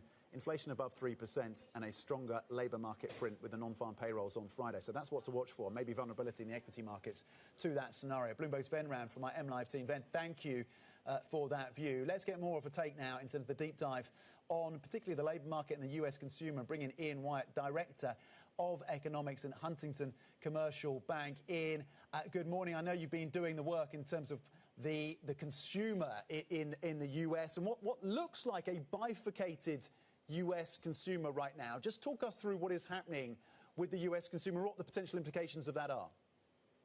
Yeah, so we really have a two-speed consumer right now. We see the lower end of the labor market struggling a bit.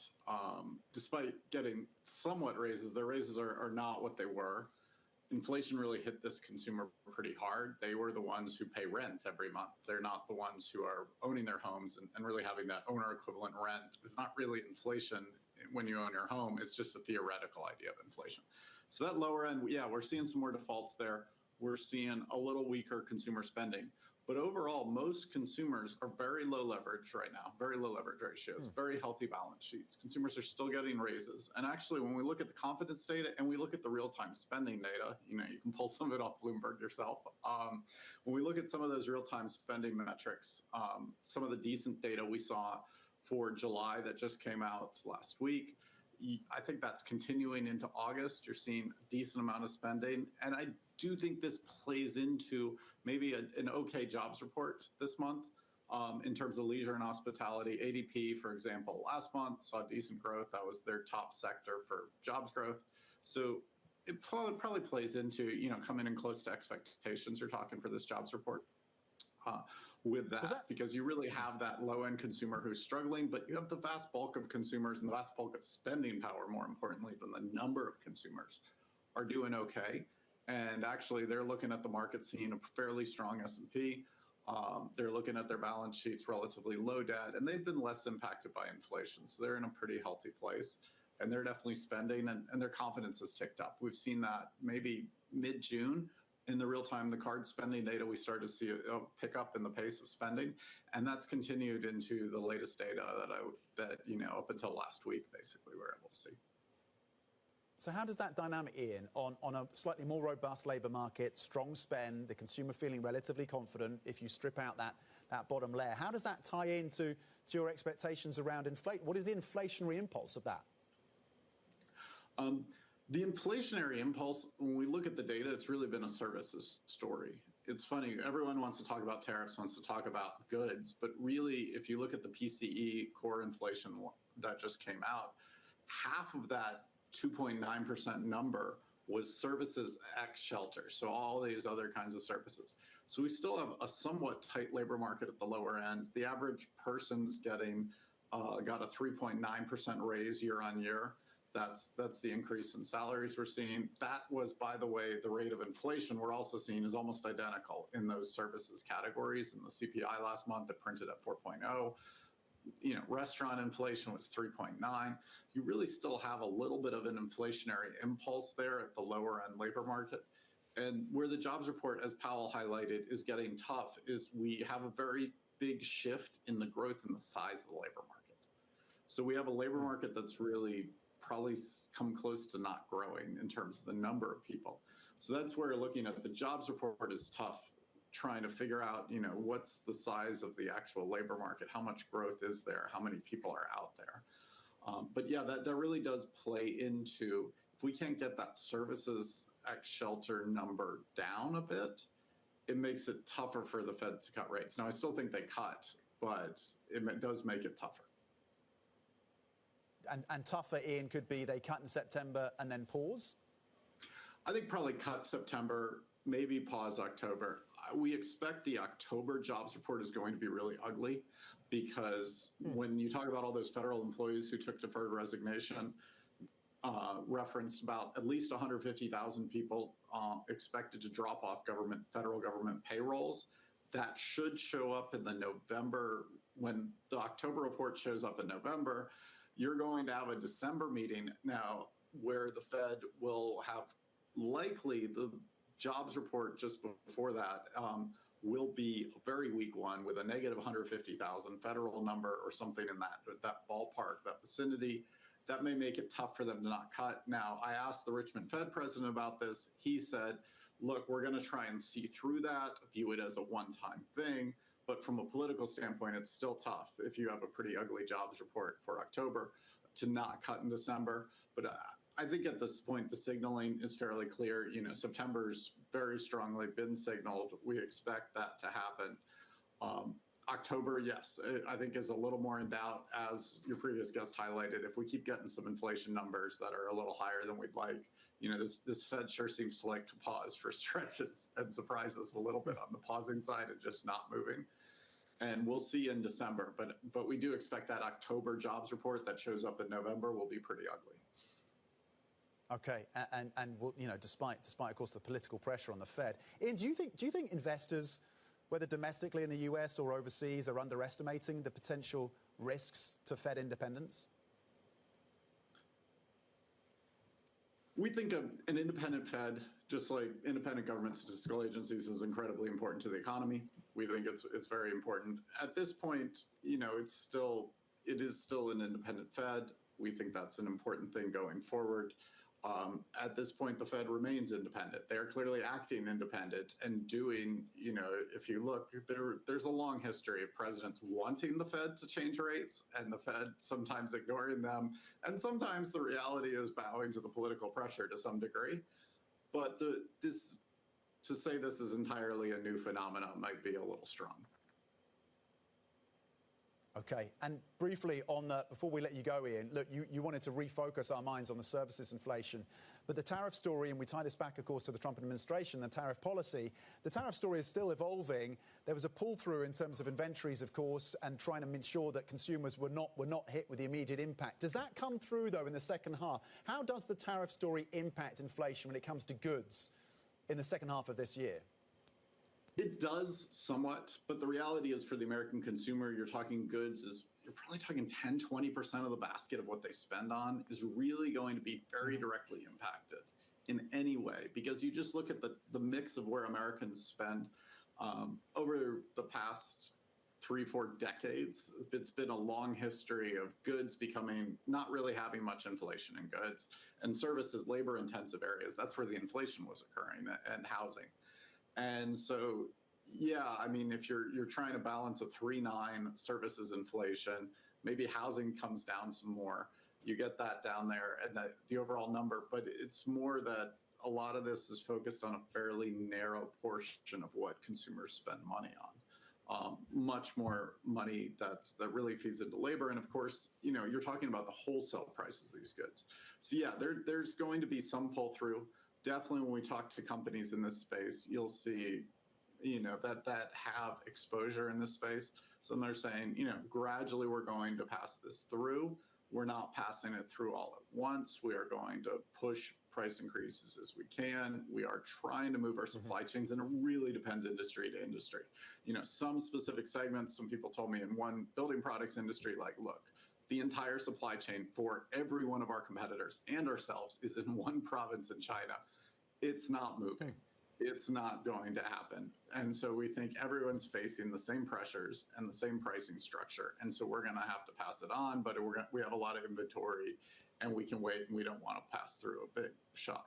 Plenty of other companies, though, have told us, you know, they have plans to really shift production. They've been planning this for a while. We saw warehouse data out of South Carolina, and I've been talking to some folks in there. That whole lot of these new warehouses that were kind of sitting empty, got overbuilt. All of a sudden, we're getting occupied at 1-2-year leases, and we're realizing a lot of manufacturers in the Southeast have been doing some very large stockpiling in terms of goods. So it gives them some runway in terms of if they choose to pass it on.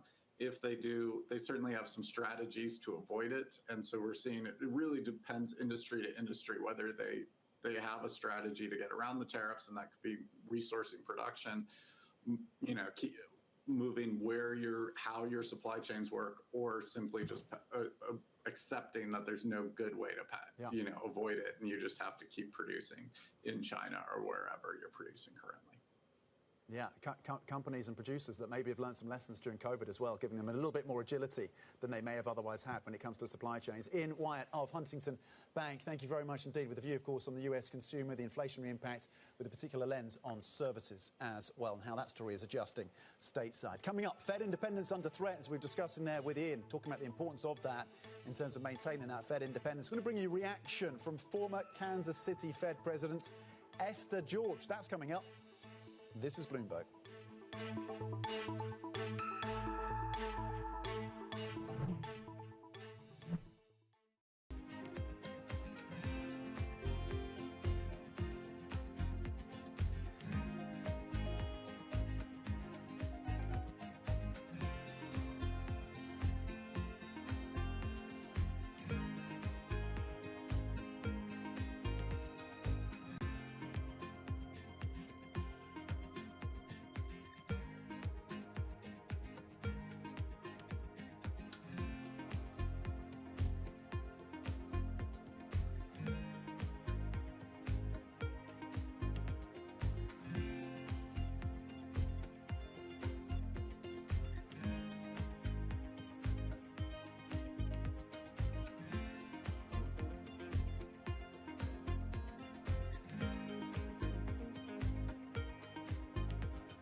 In case you missed it on the close. Sweet Green, which has a kind of a similar business model to Kava, they're having some issues, and it's more about just the foot traffic. Maybe the price points are too high, or people have just moved on to other types of ways to feed themselves. What are you seeing? We're not seeing anything underneath structurally in the business. If anything, we're seeing greater structural strength.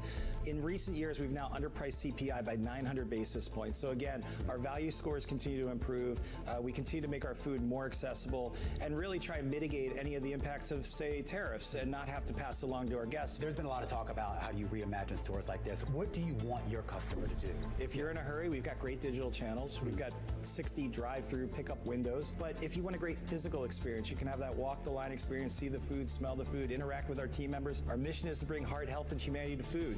So we want to deliver that humanity in the four walls of our restaurants and have a great environment for you to enjoy your Mediterranean meal. Don't miss the close, live every weekday.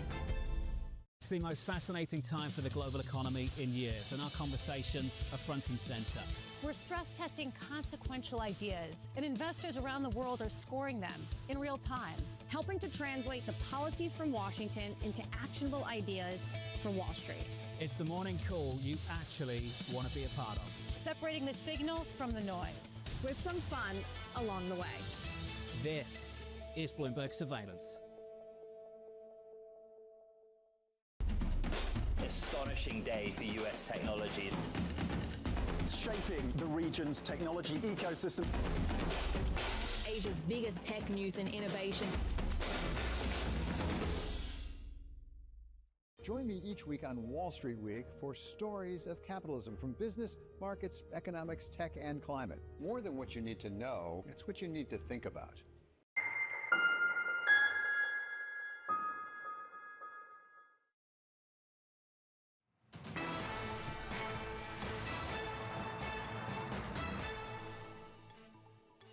Welcome to Bloomberg Markets. I'm Tom McKenzie in London. Now, the future of the Federal Reserve's independence as an institution is, of course, in focus ahead of its September meeting. Former Kansas City Fed President Esther George joined Bloomberg TV's The Close on Friday. This is another step in an ongoing pressure and attack on the institution in terms of the authorities of the executive branch relative to the Federal Reserve. And so, however this plays out in terms of the details of the specific case that's been brought forward, I think what's at stake here for the American public is really to understand who will be influential in the decisions that the Federal Reserve makes in the years to come. And personnel determines policy, as we've heard so many times from this administration. And the concern here is that the president will next target the appointments or the renewal of appointments of regional Fed presidents in February of next year. How concerned are you about that? Well, I think it would be very concerning, and I'll tell you why, Scarlett. If you think about the origins of this institution, they were firmly anchored in making sure that political pressure would be as limited as possible in terms of the critical decisions that the Federal Open Market Committee has to make for the long run.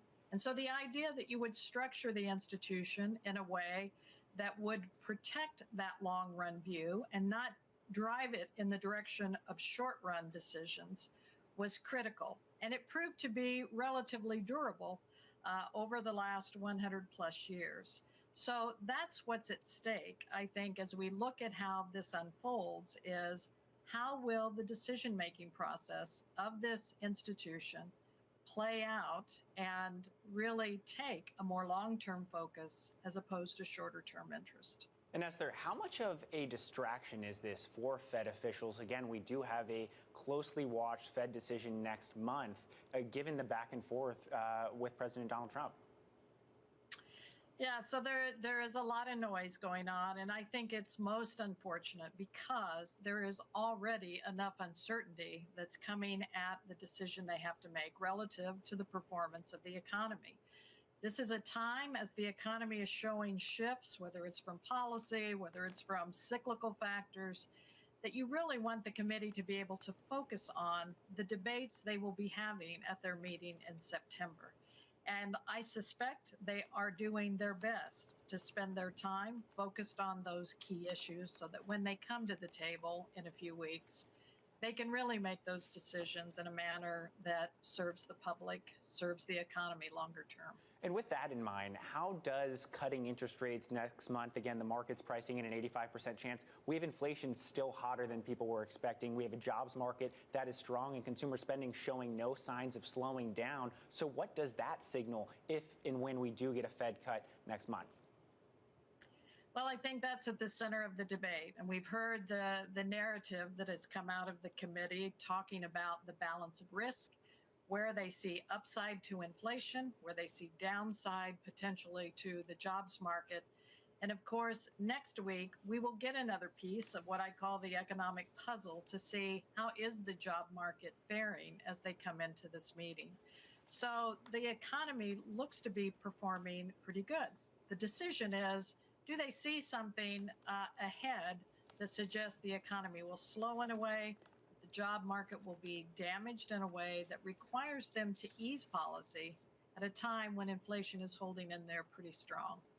You point out the jobs report that's coming out next week. We know that the president fired the head of economic statistics over at BLS, and we don't know whether that will affect the quality of the data immediately or in the long term, but it does open this door to doubt creeping in over the quality of that data. If you were a sitting Fed president still, how would you broaden out your reliance on other data? Well, as a regional Fed president, Scarlett, you know that there were a lot of confirming sources of data. So obviously you do rely on official statistics to guide your understanding of the economy. But when you serve a regional area, as I did, some 7 states, you spend a lot of time talking to those that are working in the economy. How are they making decisions 6 months ahead, 12 months ahead, which give you tremendous insights to things like hiring, to things like pricing for their products. So that is a key component. It has always been a key component. And I think at a time when you're beginning to see a transition around thinking about the stance of policy, it becomes ever more important for this committee to lean into those anecdotal as well as their official statistics. Right, the on-the-ground research that keeps you close by to what your region is telling you. If the president successfully remakes the Fed to reflect his priorities, which is lower rates and a lower rate cycle overall, what would that mean for debates on things like the neutral rate, the 2% inflation target, the framework overall?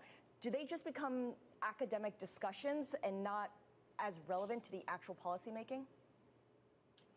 So, Scarlett, I don't know how those conversations will unfold, obviously, but I think the point you make is this is an institution, as with many institutions, that we want the public to trust.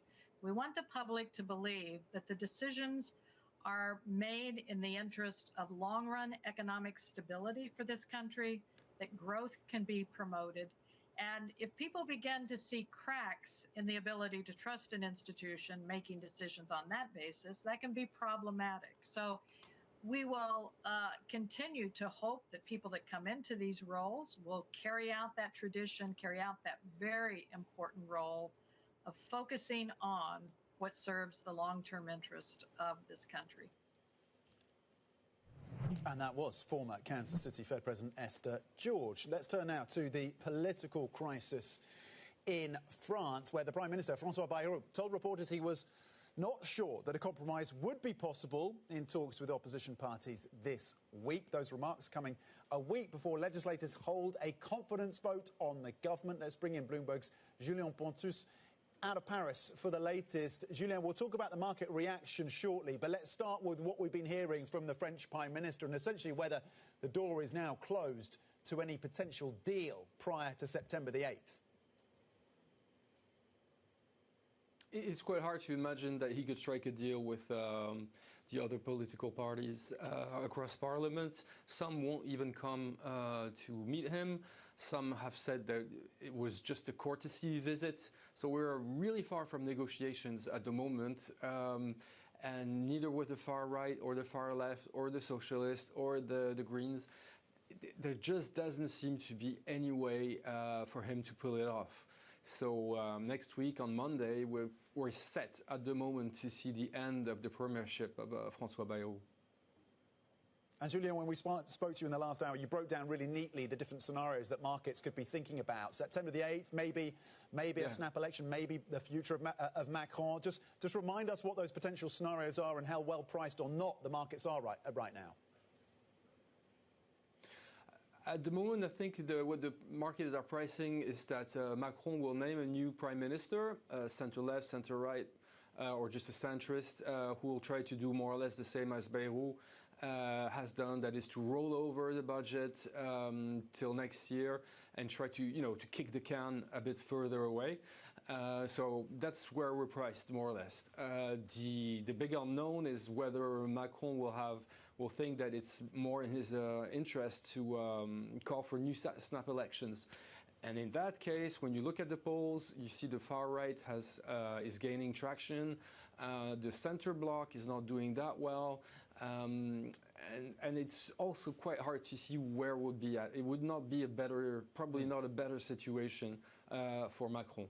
And then there's like the wild card that, Macron said he wants to be president till the end of his mandate. He will do every second hour of it. But, what happens if he resigns? That's a big question. Okay. That's obviously not priced in at all. Not priced in yet. Bloomberg's Julien Pontus on those potential scenarios for the markets to be thinking about. Thank you. With the update, of course, out of Paris. Coming up, Henry Allen of Deutsche Bank and Shamila Whelan, Westbourne Research Services Chief Economist. We'll get more views in terms of the economy and how to position. Stay with us. This is Bloomberg.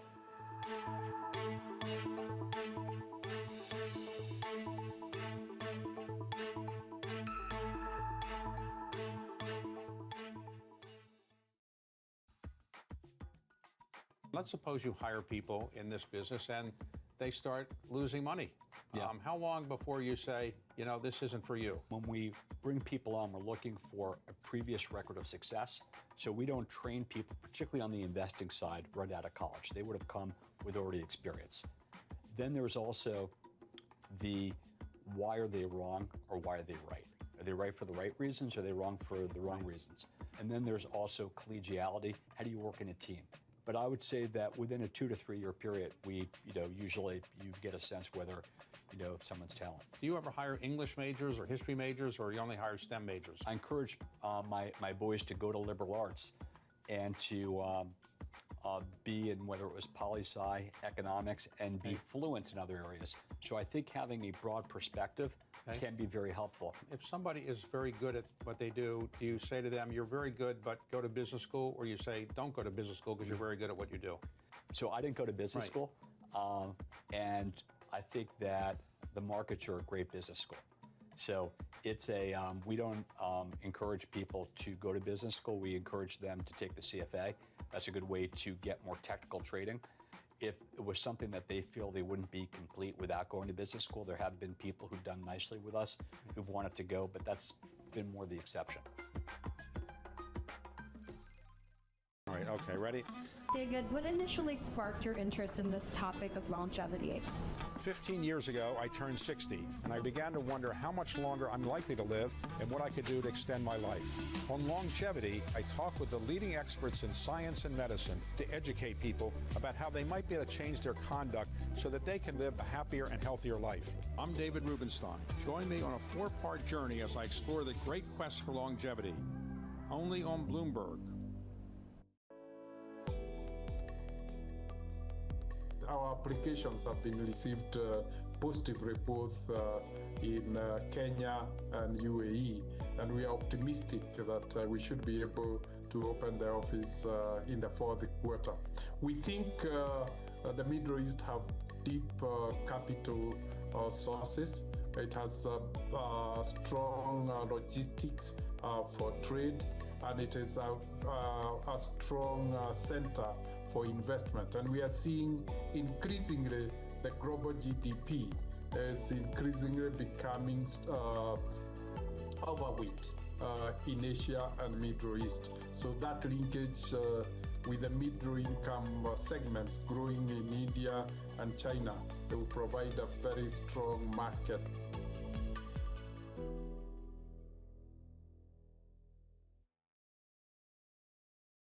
Technology is embedded in every aspect of our lives. And laying the foundation for the future. From finance to defense, AI to entertainment. And from the road to the stars. Bloomberg brings you the latest stories of the people and companies pushing the tech sector to new frontiers. And the politics that shape global tech markets. I'm Caroline Hyde in New York. And I'm Ed Ludlow in San Francisco. Watch Bloomberg Tech every weekday. Only on Bloomberg Television. Bringing you up-to-the-minute global news whenever and wherever it happens. I'm Jumana Versace in Tehran, and this is Bloomberg.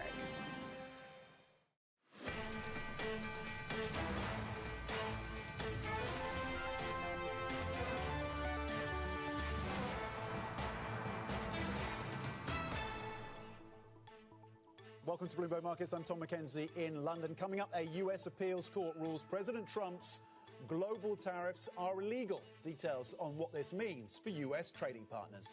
Plus, defense stocks on the rise after the Financial Times reports that Europe is working on detailed plans for potential post-conflict deployments in Ukraine. And even though Wall Street has the day off in the US today, investors are already looking ahead to that big August payrolls reports out on Friday. But first, we begin with a look at the markets and turn to Henry Allen, macro strategist at Deutsche Bank. And Henry, we've been talking about the fact that the data front brings us to non-farm payrolls on Friday. Today, European markets have given up some of their stronger gains, up just 0.1%, and defence leading some of the upside in the European session. Maybe we'll get to defence later, but I want to start with what for you is going to be the market risk around non-farm payrolls. What are you going to be scrutinising from the jobs data on Friday?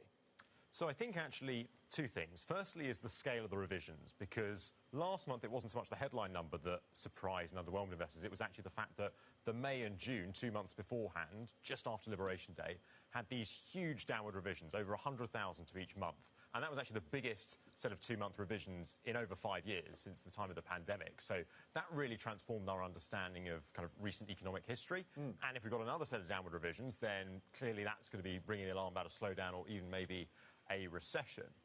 And then I think you've also got the other risk, which is that given we've had all these huge downward revisions, actually what if this month it's upward revisions? You kind of get a correction to that.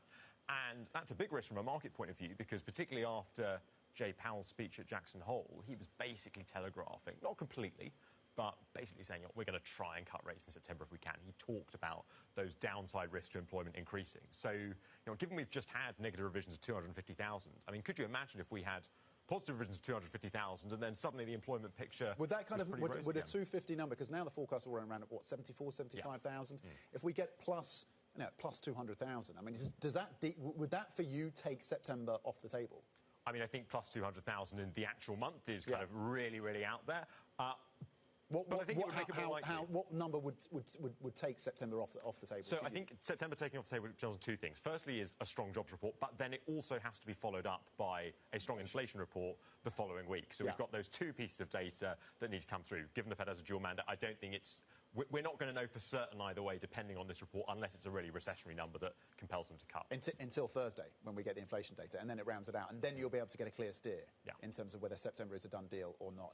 On inflation, we had a previous guest focusing in on services inflation, saying that actually the markets and investors are overlooking the fact that services inflation is above the target and pretty substantially so, as is, of course, goods inflation as well for the Federal Reserve, but it's services inflation that remains the stickier, more concerning proponent, particularly with wages still increasing at a relatively decent level. Is services your concern for inflation?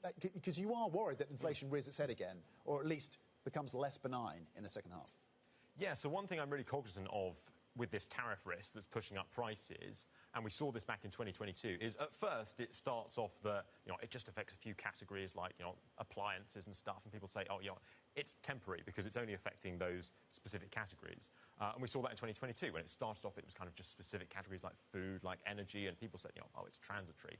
But the problem is that can broaden out quite quickly, and I think we're already seeing that to some extent, that, it starts off in goods, but, lots of services firms also use goods as inputs in production. So it's not as though they can completely isolate that in the same way they can't isolate energy costs. If you're a supermarket, for instance, and your energy costs for transporting goods to your stores goes up, you're going to pass that on into food prices. So actually inflation is more interlinked than the separate categories might suggest. So in that sense, basically my concern is even if tariffs are targeted at goods rather than services, you are starting to see core inflation and core services in particular pick up. And then you start to see the kind of lingering inflation that then means you start to get the kind of wage price spiral dynamics where people bargain for higher wages. That then impels firms to put their prices even more, and it gets very hard to get out of that psychology once you get into it. Is that the biggest risk for this equity market rally as you look towards the end of the year? What derails the rally that, OK, it's sputtering now, but of course we've had the gains double-digit year to date? I think it's that inflation risk, for the reason being that if you get the inflation of the kind that's being feared, then that could take rate cuts off the table, which are already priced in. And because already priced in, that means you would get a market reaction. So one thing I'm cognizant of, for instance, is in the ISM services print that comes out each month in the US, and we've got another one this Thursday, I believe, as you said, last month, the prices paid component of that came in almost at 70. And in the past, that's been consistent with CPI inflation around 4%. Those lines match up pretty well with a 3-month lag from the ISM to the actual CPI. So, given markets are kind of only pricing in inflation kind of peaking at around 3, just above 3, if those indicators are right, there are only some of them, but if they're right and we do get inflation up to 4, Fed really are going to struggle to cut in that kind of environment. Does France derail the equity story for Europe? I think with France, actually, the equity story is more idiosyncratic. If you look at the performance over the last week alone, say, since Beirut called the confidence vote, it's really only French assets, mainly French equities, that have been affected. Actually, the wider stock 600. There isn't a contagion risk? I don't think so.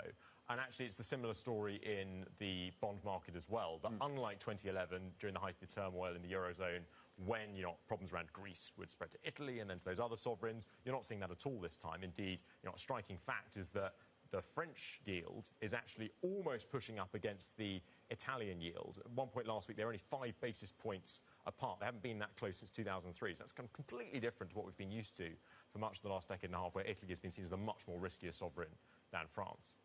From political risk in France to Fed independence risk stateside, are markets underestimating the risks this Federal Reserve in 2026, reformed, reshaped, could be a less independent Federal Reserve? I think they still are because, even though we have this court challenge against Lisa Cook, and even though markets are expecting she's going to win it, Trump can still use pressure tactics in various ways to get his way. Actually, in his first term, it's kind of forgotten about now, but the Fed did do a brief easing cycle just before the pandemic in 2019 of 75 basis points of cuts. And that came against the backdrop of Trump putting pressure openly on Twitter, on Jay Powell. And yes, inflation was below target, so they could justify it that way. But studies have actually shown, if you look at the reaction of Fed funds futures, that Trump's interventions did play a role in getting them to do that. And another thing I'm conscious of is that we kind of treat monetary policy as analysts almost this independent variable, is completely independent of politics. It can either be one or the other. But the truth is, monetary policy has always been, to some extent, a political variable. We know from historical transcripts behind closed doors that presidents of successive parties have long put private pressure on the Fed to ease policy, to aid their administration, to aid their re-elections. If you go even further back into the 19th century, monetary policy was often a campaign issue. Andrew Jackson won the 1832 election, actually, in part trying to campaign against the Second Bank of the United States. William Jennings Bryan, 1896, won the Democratic nomination with his famous Cross of Gold speech, so campaigning against the gold standard. So often, back in history, monetary policy has been a big campaign issue. I love the historical journey you've taken us on there, all the way back to, 1832, did you say? Okay, fantastic. Henry Allen, thank you very much indeed. Macro strategist at Deutsche Bank with views there in terms of Fed independence, potential risks, and how to think about the equity markets with the inflation story potentially evolving to a less benign picture in the second half of this year. Turning now to the markets in Asia, with the Hang Seng closing more than 2% higher today. That's after shares in Alibaba soared about 19% on AI revenue improvement. This as OpenAI has just announced plans for a massive data center in India as part of its Stargate expansion. Here now with all things tech is Matt Bloxham from Bloomberg Intelligence. Matt, just talk us through the story around Alibaba to start with, and whether or not this revives or at least puts a firmer footing under China tech and the AI momentum in that part of the world. Yeah, it's certainly an encouraging development. I mean, put it in context, cloud services are about 13-14% of Alibaba's revenue, but it's growing very quickly, 20% up year on year this quarter. The group as a whole is growing revenue at 2%, and most of that growth in demand coming from AI-related services. So we are definitely seeing within the Asia footprint that there is corporate demand for AI-related products and services. And it wasn't, and they described a triple-digit gain in those AI revenues, and it wasn't just the revenue that was good. They were able to invest in outsized capex in that unit, which might seem like a curious thing to be positive about, but it shows that A, they're able to get access to the technology they need, and B, that actually that they're confident enough in future demand to continue to invest in more capacity. So I think that's kind of really what's driving the story. I think there was also some good news about the more kind of traditional e-commerce where they're, or quick commerce, where they're looking to accelerate the pace at which that gets to kind of profitability. So I think that was a secondary issue there too, but really the main story about the AI growth. What do you make, Matt, of the reporting that OpenAI is going to be looking for data center build out in India? What does it tell us about OpenAI's ambitions? What does it tell us about the Indian market for OpenAI? Yeah, I mean, you'd like to think that India will be a big future opportunity for the generative AI boom we're seeing. It makes complete sense for them to be looking to build infrastructure in that market. I mean, they've been the story today is talking about a 1 gigawatt facility, which is pretty huge and might cost, high billions of dollars, maybe even $10 billion to build. So it's a substantial investment. I think the reality is if you're going to serve customers in these markets, you need to have local capability. You can't, for the long term, rely on bouncing traffic back and forward to the US. For a few reasons. One, the kind of security about issues and sensitivity issues about keeping people's personal data local to where they live, but also just the sheer volumes of traffic and capacity. It's just not sustainable. So I think we've seen other companies like Microsoft look to invest in India too, so it kind of makes sense in terms of the future growth aspirations that OpenAI has to have their own facilities in these major global markets. And Sam Altman, we expect, is going to be on the ground in India later this month. Matt, when we think about India and its AI ambitions, clearly they have a lot of engineers. They have strength traditionally and typically in the IT services part of the ecosystem. What is the India story when it comes to AI on a day when we're reflecting on the strength over in China? Yeah, I mean, India's going to be one of those interesting, I guess, geopolitical battlegrounds, really, because they're kind of fairly ambivalent to the kind of east-west choice from a technology perspective. So it could be one where we see clashes between the Nvidias of this world and the Huawei's of this world from a technology and chip perspective, and then also in terms of the services layer, whether, for example, people like Alibaba end up being kind of fairly dominant, or the DeepSeek, for example, becomes the dominant AI platform, or whether it's people like OpenAI that can really take foot there. So I think, I think India's always kind of slightly underperformed in terms of the kind of adoption of technology. We're seeing great advances on the kind of 5G and smartphone deployment. That's going to really be an important underlying driver of how people can access these services. But yeah, I think it's going to be a really big battleground between that kind of those two kind of centres of geopolitical strength over the next 5 years or so. Okay, really smart framing. Matthew Bloxham from Bloomberg Intelligence on the Alibaba AI uplift and how to think about India in terms of its positioning around AI, with OpenAI looking to build out that data centre in India. And Sam Altman on the ground in that country later this month. Coming up, a major setback for President Trump. We switch back to the tariff story. A federal appeals court ruling that the president's global tariffs were issued illegally. We look at what that means for the US's trading partners. This is Bloomberg.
Why do the biggest names in business choose Bloomberg Television?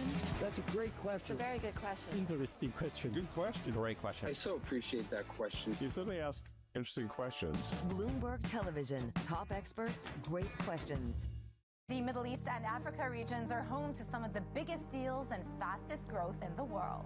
Vibrant resources and high-yield investment opportunities abound. I'm Jumana Versace. Join me on Bloomberg Horizon's Middle East and Africa for the stories, newsmakers, and insights shaping the decisions of traders across this exciting region. You had heightened levels of volatility. There's still room to maneuver. We do see opportunities. It allows you to increase significantly your net income. Every trading day, only on Bloomberg. We're at the epicenter of a global realignment on a scale not seen for decades. At the intersection between markets, economics, and geopolitics, a forum for sophisticated conversation. This is Bloomberg Surveillance.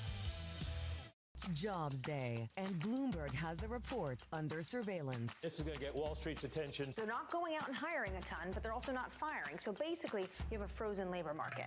This Friday, Jonathan, Lisa, Anne-Marie, and Mike will bring you crucial data and expert analysis at terminal speed. Financial conditions versus economic conditions. There's a key distinction to make. And that really is the key question for policy going forward. The August Jobs Report. Friday on Bloomberg. Context changes everything.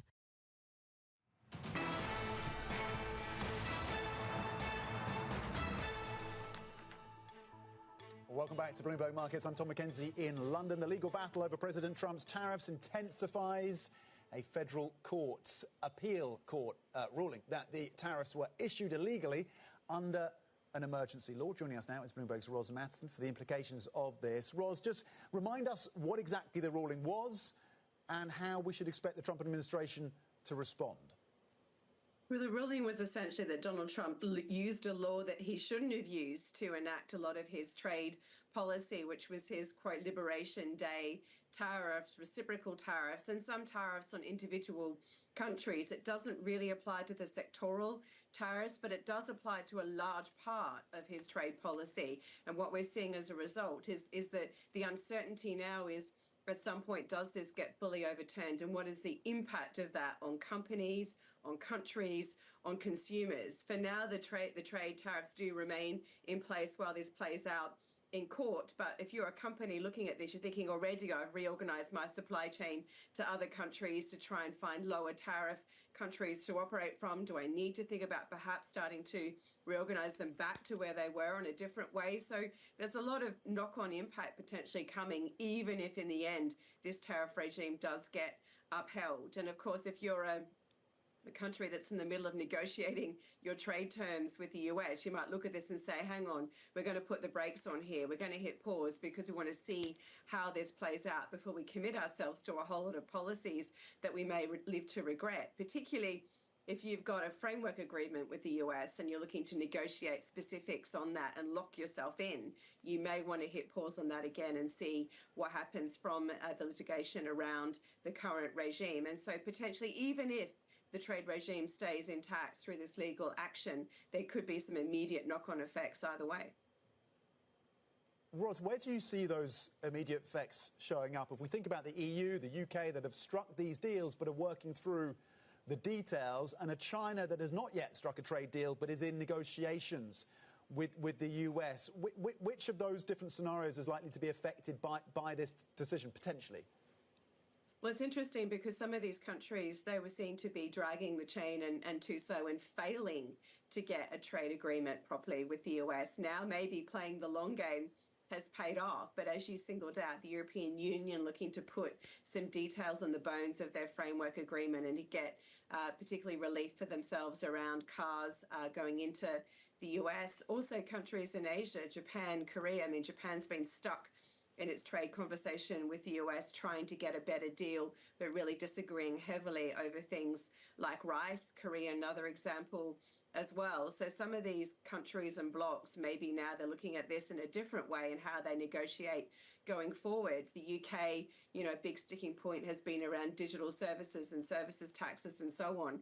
The UK will probably want to push that further into the long grass than it even was already. So maybe some changes around behavior for those countries. And does it give China, you know, a bit of an advantage going into further trade negotiations down the track? I mean, their framework's being extended, the truce is being extended, but there's a lot that's not agreed there in that relationship at all. And how is China going to interpret this and perhaps try and seek to maximize this uncertainty that the US has kind of engendered with this trade regime? So it could affect behavior in the immediate term, as I was saying, for some countries, but obviously we need to see what happens properly in the courts as this plays out. Roz Madsen, thank you very much indeed with the update in terms of what that potential ruling on tariffs could mean for those trade negotiations, of course, between the US and its major trading partners. Let's turn to the political crisis in France right now, where the Prime Minister, François Bayrou, has told reporters he wasn't sure a compromise would be possible in talks with opposition parties this week. Those remarks coming a week before legislators hold that confidence vote on the government. Bloomberg's Julien Portus joins us in Paris. Julien, what is the latest then? Well, the meetings are going to start. Obviously, they're not negotiations at this moment. They're a mere courtesy visit from political opponents. Some are not going to show up at all. So at the moment, we don't expect any kind of breakthrough from these meetings, which are really not at this stage. They're not negotiating a new coalition. They're not negotiating new measures. Every important party has said basically they want nothing to do with Bayrou. And, you know, so at the moment, the expectation is that the premiership of François Bayrou will end on Monday. And what goes on after that is a bit anyone's guess, but there are a number of scenarios we can break down. There's one very unlikely one that Macron refuses to accept the resignation of Bayrou, but politically that sounds super unlikely. Then Macron could name someone else, a center-left, center-right politician, and try to do exactly the same as he did with Bayrou, that is trying to build a compromise, maybe roll over the budget to 2026. But, you know, the same cause having the same effects. If you don't have any majority, one doesn't really see why it should be different than Barnier before him, Bayrou after. So a logic step would be to dissolve the assembly, call snap elections. That would be very risky for Macron because the central bloc is expected to shrink a bit more. The far right is expected to make some gains. So you'd be again stuck in possibly an even worse situation for Macron. And then there's the last option, the nuclear bomb option, which is Macron would resign. But he said many times that he would do his mandate till the end. So it's not something people are taking seriously at the moment. OK, Bloomberg's Julien Pontus on the potential ramifications of the various scenarios that could impact, of course, French markets as we think about the political unfolding of that crisis that remains unresolved over in France. Meanwhile, with a broader look in terms of what's happening in the defence space, EU Commission President Ursula von der Leyen has said that Poland is set to benefit the most from the bloc's new defence plan. Joining me now is Suzanne Lynch, Bloomberg's Brussels bureau chief. And Suzanne, you were telling me earlier that Ursula von der Leyen has been kind of hot-footing it around Europe, particularly on the Eastern Front, this morning or through the day today. What exactly has she been saying in terms of the EU's broader commitments on defence? Yes, I think this whistle-stop tour, if you like, is an indication of the priorities for the European Commission as EU officials return to work here in Brussels for the next term, as it were. And look, Ukraine and defence is first and foremost on everyone's mind here. European defence makers, European governments and the EU itself are looking at ways to bulk up their defence capabilities, be it through more spending, but also more coordination between European countries in terms of what's needed and what specific arms and procurement is needed to help both Ukraine and their own defence forces. So I think there's strong messaging by von der Leyen to both Ukraine to say that Europe continues to support Ukraine, particularly among this kind of sense of unease about what's next in the process and the possible ceasefire process between Ukraine and Russia, but also to its own member states, those frontline states, those 7 eastern countries that she has been visiting over the last few days, who are the most exposed, the closest to the war that's happening in Ukraine, to make sure that they know that European taxpayers' money, ultimately, and money that can be borrowed on the markets, in particular, will be used to help bolster European defence. And Suzanne, we had a reminder that Russia is watching these developments with reports that it may have even tried to jam the GPS signal, and in fact did, according to reports at least, attempt to jam the GPS signal of Ursula von der Leyen's plane. What happened there? Yeah, quite a dramatic development here today. The European Commission has confirmed that the chartered plane, which was carrying Ursula von der Leyen yesterday on Sunday, it was impacted by GPS jamming. And the plane did land safely. It was in Bulgaria, but alternative to GPS systems had to be used by air traffic control. Now, Bulgaria, the country where this happened, has said Russia is behind this. And we have previously reported that there has been a lot of activity of GPS jamming that's affected maritime and air activity by Russia in Baltic states in particular over the last few months. So this is potentially quite a serious escalation here, the plane that was carrying the European Commission chief. As I say, we know that plane landed safely. She's continuing her journey. She's finishing up this 4-day trip right now.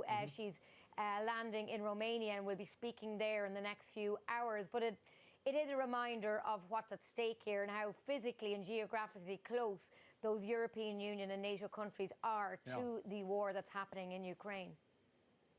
Yeah, indeed. Suzanne Lynch, Bloomberg's Brussels bureau chief, with that update. Thank you very much indeed. And check out Suzanne's latest Brussels edition newsletter, relaunching today. Now, it is a huge week, of course, for jobs data in the US. Shamila Whelan of Westbourne Research Services joins us on key things to watch on the data front. That's coming up. This is Bloomberg.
Tune in to Bloomberg Business Week Daily. We got to talk crypto. From the magazine that helps global leaders stay ahead. What's the conversation around your company? Bringing you insight on the people, companies, and trends shaping today's complex economy. Planning very big things. A new level of premium. Plus global business, finance, and tech news as it happens. The floodgates of innovation are going to open up. You can't fake passion. You either are or you aren't. Bloomberg Business Week Daily, only on Bloomberg.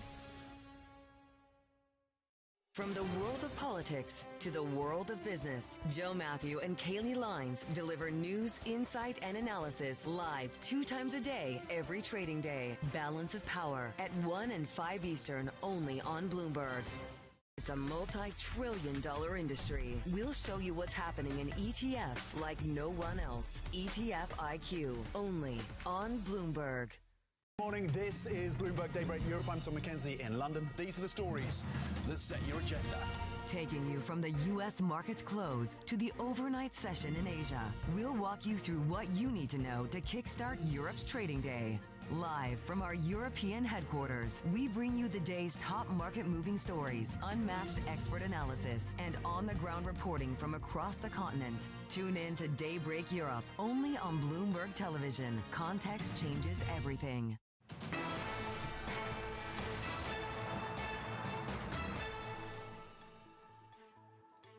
Welcome back to Bloomberg Markets. I'm Tom McKenzie in London. Happy Monday. Happy Labour Day, of course, for our US viewers as well. Let's bring in the perspective of Ven Ram now from our Bloomberg MLive team, standing by to walk us through the markets, of course, as we lead up to non-farm payrolls, jobs data, of course, on Friday. Ven, what are you going to be watching for when we lift the hood on the labour market of this US with, of course, the drumbeat towards that September the 17th Fed decision? Morning, Tom. I'll be looking for specifically for weakness, continued weakness in the labor market, because what we heard from Powell in Jackson Hole was very unambiguous and clear, and he said that the Fed benchmark rate may warrant an interest rate adjustment should the labor market continue to show weakness, and we saw a pocket of weakness in July. If that continues through in August, then it makes it that much more likely that the Fed will cut rates. Of course, next week we get into the CPI week, and if that print is expected to show an uptick from 2.7% to 2.9%. Now, if that inflation print comes even higher than expected, say 3% or upward of it, then the markets will be asking some very serious questions about the Fed's intended rate cut in September. Okay, so it's the 3% handle on inflation that you think could cause some equity market hand-wringing, maybe the fixed income markets as well, Ben.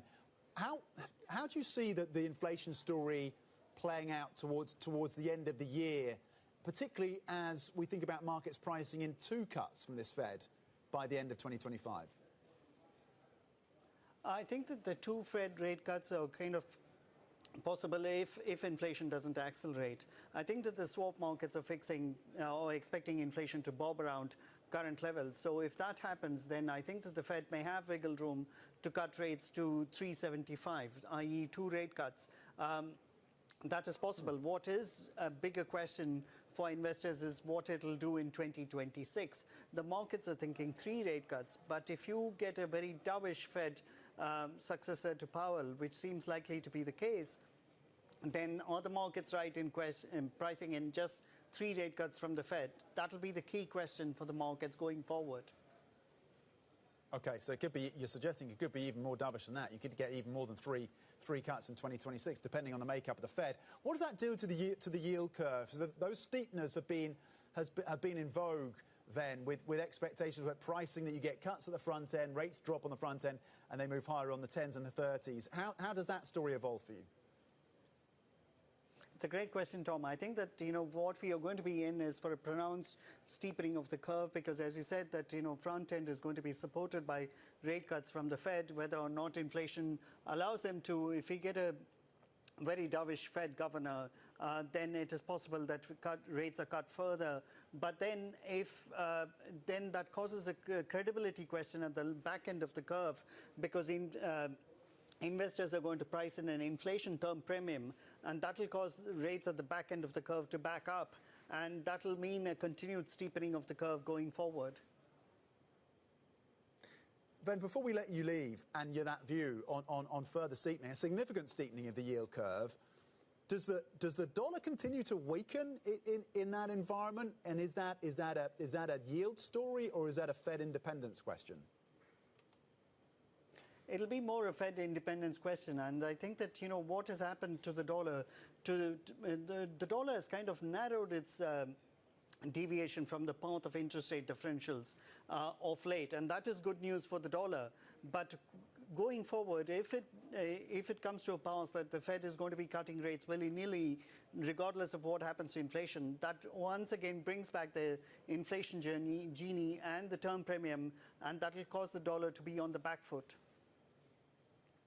OK, Ven Ram of our Bloomberg MLive team walking through what to think about for these markets, with non-farm payrolls, of course, dropping on Friday, inflation next Thursday, and how that could feed into the decision-making of the Federal Reserve. Ven, thank you. This week, of course, will bring US investors just 4 days of trading, but will also supply some of that crucial data for the labour market, of course, as we've been outlining for you. Wednesday, we will get the latest reading on job openings, the JOLTS data, followed by private payrolls and initial jobless claims on Thursday. And then, of course, it's the big one on Friday, that all-important August jobs report. For more on that and what to expect from the data, what it could mean for the Fed, let's welcome and bring in Shamila Whelan, Westbourne Research Services Chief Economist. I want to talk about inflation before we get to the jobs data, Shamila, because you have a view that tariff-induced inflation is essentially a non-story. Why?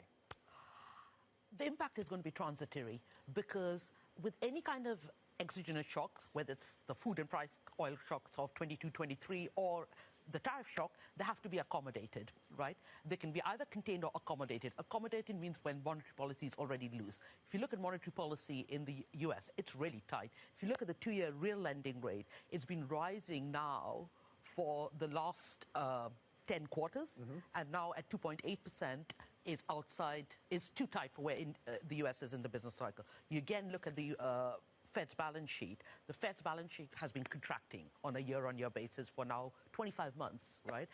And was down another 7% year-on-year in July, which brings the balance sheet is now 59% larger than it was on the eve of the pandemic, while on the eve of the last food inflationary episode, it was 120% larger. So there is, the point is inflation is always a monetary phenomenon. Is there the liquidity to support it? And no. No, because the financial conditions are tight. Yeah. And so that is going to ensure that inflation pass-through from tariffs is temporary. Yeah. And will be seen through. Yeah. And is that what Fed officials are seeing right now? Is that how much buy-in is there to that view right now? I think very little, because I think the Fed is very much in line with consensus, expecting this huge inflationary, tariff-induced inflationary shock, which they've been wrong about all this year, and they're going to be wrong again. So what you're saying is that President Trump is right on this point? He's got a point, right? Real lending rates, 2-year real lending rates are tight, right? They're really tight. So he does have a point. And the other point on tariffs, I know everyone's focusing on the producer price uptick and the uptick in core CPI, core PCI. PCE. But if you look at import prices, for the last 3 months, import prices have been falling on a year-on-year basis. So if you were getting a tariff-induced inflation pickup, you'd see it first in the import prices. What I do expect is inflation to pick up on a cyclical basis because of where the economy is in the business cycle, which is in the expansionary phase. OK, and this leads with your view that you get 25 basis points, a cut in September. Do they go beyond that? I don't think so, right? Of course, very much depends on what this whole Lisa Fox drama and how that plays out. But this year, I'm still looking for 25 basis points, because I think, as I said, the Fed is very much in line with consensus, waiting for that tariff-induced inflation spike to come through. And the jobs market, non-farm payrolls on Friday. We had the revisions, of course, in the last month. We're getting August data on Friday. Is there a risk of a slightly more resilient labour market, and that possibly putting a question mark over September the 17th for the Fed? Or are you not seeing that? I'm not... OK, God knows what the numbers on Friday will be. But what I can tell you is everyone's kind of going, oh, last 3 months, July, 73,000 was terrible. Yeah. But in June, the additions were 14,000. In May, the addition was 19,000. So 73,000 is looking pretty good. And if you look at employment growth, it's been growing by about 1%. Okay, that's slower than 1.3% at the start of the year. But if you look at unemployment, 4.2, the pre-pandemic 7-year average is for over 5%. And, you know, wages are growing still by a solid 4%. So the labor market is a bit softer, but is it really something to worry about? Absolutely not. Do you worry about the dollar and Fed independence in 2026? Fed independence. Well, you know where I am. You know, this whole thing of that the Fed is independent is a complete myth, right? You can see it in the 1913 Federal Reserve Act. The president appoints the governor, Senate approves, he can fire the governor, a governor, and the Fed is accountable to the House. And that's the same as Bank of England, really. The only truly independent central bank, in a legal sense, is the ECB, where it is where it is. So, but you're overlooking with that analysis. You're overlooking some pretty unprecedented moves from this current administration. I mean, particularly when it comes to Lisa Cook. Yes, we have had historical examples of pressure on the Federal Reserve, but there's very little to indicate we've had anything like what we're seeing right now in terms of the pressure campaign on this central bank. Yeah, absolutely. But that's Trump, right? Trump was unprecedented in the first term, and then he's added to a new hype in the second term. So how does that not undermine Fed independence, at least nominally, as markets have viewed so it? Of course, the concern is not about the legal independence. The concern is that, he'll have a majority of his own appointed members on the board, and, therefore pressure for the Fed to cut interest rates. But two things. One is, the point is that monetary conditions in the US are tight, right? So, there is some justification. Second point is, I don't think markets are that bothered, right? Because you look at the equity markets, a rate cut would be welcome because that's good for corporate earnings growth. You look at the 10-year Treasury bond yield, it's moved up a bit, but is it reacting really badly to this? Not really. And a lot of the pickup in the bond yield has been, ever since the one big beautiful bill came out, right? Which is more centered around fiscal concerns. And the back end, the 30-year, is that where the pressure is? I mean, how much further is the run-up in yields on the back end, given that fiscal expansion? The pressure is on the back end, and that's why you can see the Treasury is trying to issue more and more in the front end, right? Okay. And kind of, therefore, also the pressure to bring interest rates down to help debt servicing costs. Yeah. What is the read across? I mean, you talked about the ECB and its mandate. Of course, we're at 2%. Christine Lagarde saying she's comfortable in terms of the fact that they are essentially hitting that right now. What pushes the ECB, the European Central Bank, off the sidelines? What would be the event that brings the ECB back into contention for another cut? If not this year, then next. Well, they hope they cut, because I've got a forecast of 125 basis points was my forecast at the start of the year. 2025? Yes, and so I need that last 25 basis point cut. And I think what will drive it is, A, inflation is pretty benign. B, the ECB tends to put growth ahead of price stability. And then there's the geopolitics of what's going on in Ukraine and Russia. And the fiscal pressures. So that's the argument for them to cut once more. OK, you see them cutting once more. Does China become a catalyst for the European economy in 2026? Does China finally step up and prove a demand driver for European goods and the European economy? Difficult. Very difficult, because if you look at the Chinese business cycle, and I look at it very much in terms of where the corporate profit cycle is, the investment cycle, the credit cycle, etc. The corporate profit cycle is in downswing. Yeah. If you look at Chinese manufacturing across sectors and industries, 35% of manufacturing are loss-making. Debt is rising. That they haven't deleveraged and restructured. Until that happens, you're not going to get a sustainable domestic demand-led recovery. Okay, what we've seen is just, the temporary response to all the government programs. OK, Shamila, thank you very much indeed. Shamila Whelan, of course, of Westbourne Research Services, with a view there on the US economy, Fed independence, the inflation risks or less risk, as Shamila sees it, and, of course, the role that China could play for the European economy in 2026. Coming up, talking of the European economy, the political risk of France. President Macron is set to host Ukraine. This is the geopolitics, of course, rather than domestic politics, for a summit in Paris this Thursday. More on the latest efforts to end the war in Ukraine. That is coming up. What is next on that path for peace? This is Bloomberg.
Bloomberg Screen Time is back this fall for year 3. We're bringing together the biggest names in business and pop culture, like Netflix co-CEO Greg Peters, Instagram boss Adam Mosseri, and Los Angeles royalty Willow Bay. We're going to talk about how sports is eating entertainment, check in on the state of the movie business, and get an update on LA after the fires from Rick Caruso and Irving Azar. You should expect newsy interviews from industry leaders, meaningful business networking, and of course, great food. We'll feature some of the best chefs and food trucks from my hometown of Los Angeles.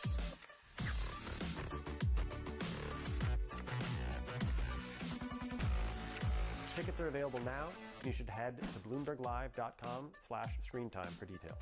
I'll see you in Los Angeles, October 8th and 9th.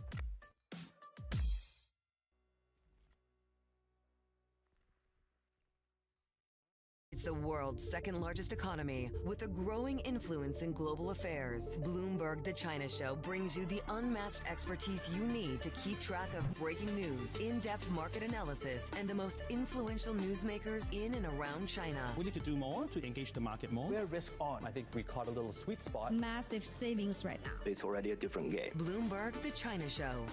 Weekdays around the world, right here on Bloomberg. Context changes everything. The countdown is on. Everything you need to get the edge at the end of the market day. Get ahead of tomorrow's trading with The Close. Weekdays on Bloomberg. Context changes everything. Bringing you up-to-the-minute geopolitical news wherever and whenever it happens. I'm Anne-Marie Hordern in Alberta, Canada, and this is Bloomberg.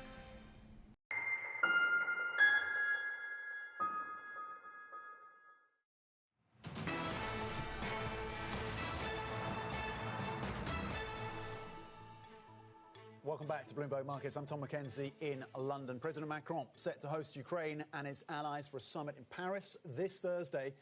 They're seeking to discuss security guarantees for the country. Ukraine's economy minister, Oleksiy Sobolev, spoke to Bloomberg on Friday.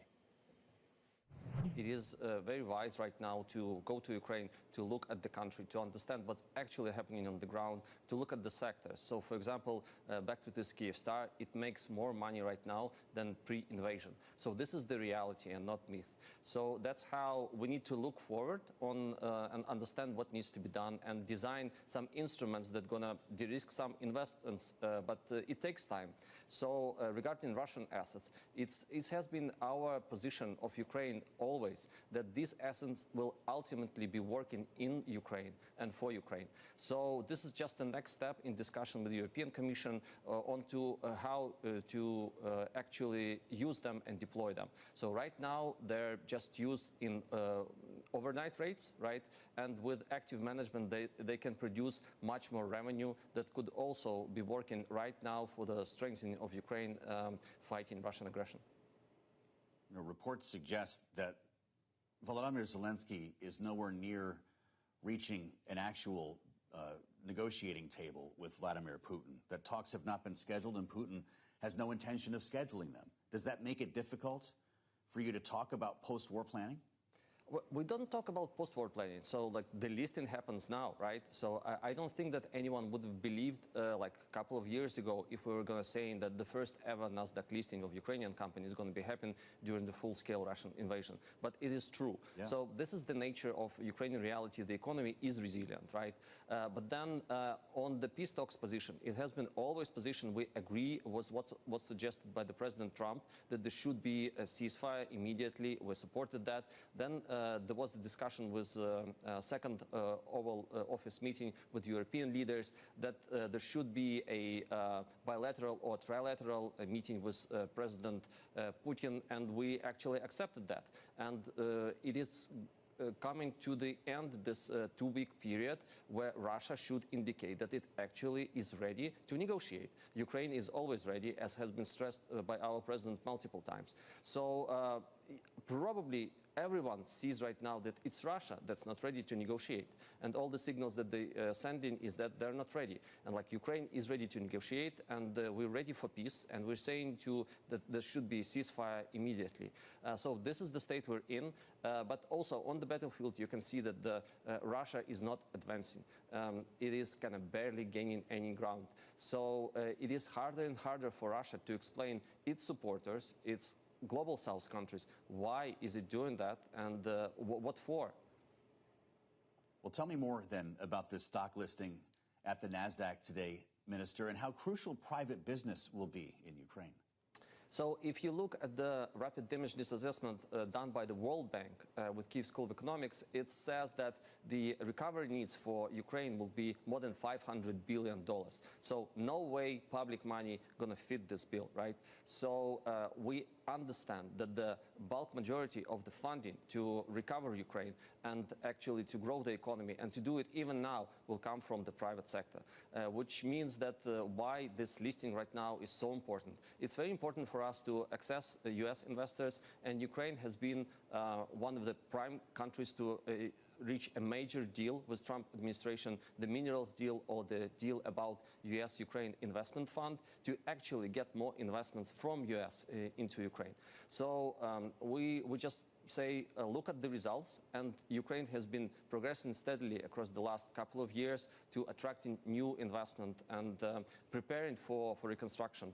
And we see right now also through this listing that the interest in the investors during the opening ceremony, during the launch ceremony, was higher than we anticipated. So people also maybe want to do a peace play to have Ukrainian exposure, and I think this Kyivstar listing is a great tool to do that. But also look at the fundamentals of this Kyivstar as a digital operator, a big company that servicing more than 23 million Ukrainians. It just shows how big the market are, and how sometimes like the margins of Kyivstar are really one of the top in the world in this segment. So it shows that you can actually do a lot of business in Ukraine. You mentioned the minerals deal. Minister, I'd love to hear a status update. This was signed the beginning of May and aimed to establish a joint investment fund as well for the reconstruction of Ukraine. How far along are you in getting this off the ground, and when will minerals start being processed by Americans in Ukraine? Yeah, so there are several tracks that we are developing in this fund. Next week, we're going to have the first ever board meeting of the fund to actually adopt a lot of the charters and the documents needed to start operations of the fund. And we're also, at the same time, we're doing the pipeline for the fund.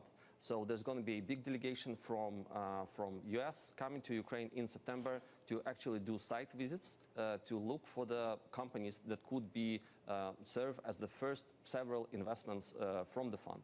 And we also agree on the volume of the seed capital of the fund together with US. So the fund is progressing very nicely. The other big thing that we're doing is we need to put more licenses for auctions from Ukraine. So companies from US or other parts of the world that can mine these minerals, can access these licenses, and then the fund could invest in them. So basically, this week, we announced a decision from the Cabinet of Ministers to put a big lithium deposit for competition. And this is one of the areas that we think would be interesting for US companies and for the fund to invest in them. And that was Ukraine's Economy Minister Oleksiy Sobolev speaking with Bloomberg Balance of Power anchor Joe Matthew on Friday. Let's bring in Bloomberg's Piotr Skolimowski now, joining us for more, particularly as we build up to that summit on Thursday, being hosted by the French President Macron. Piotr, just talk to us about where things stand. We heard Ursula von der Leyen, of course, suggesting that Europe is getting closer to preparing a plan, a security plan that could see European boots on the ground in Ukraine under certain circumstances. How much progress has been made as we think about the build-up to Thursday? Hi, Tom. It's indeed. I mean, it's good to mention one thing that Zelensky yesterday said in his address to the nation at night. He said it's been 2 weeks before. 2 weeks ago in Washington, it was said that by now Russia will get involved in some kind of peace negotiations. It hasn't happened. So Zelensky sort of calling out Trump here to get involved and bring Russia back to the table, because as a matter of fact, over the last 2 weeks, not much has been done, at least on the Russian side. We've seen some progress on the European side, and as you mentioned, Ursula von der Leyen has said that she has a pretty precise plan for the deployment of troops. And we're obviously talking about, and talks are ongoing about, security guarantees, which basically consist of a couple of things, and Zelensky listed them on Friday when he was meeting with journalists. He said, first of all, it's boosting the army that Ukraine currently has, which is already ongoing, and we've even seen some contracts being signed where Europeans are buying weapons for Ukraine.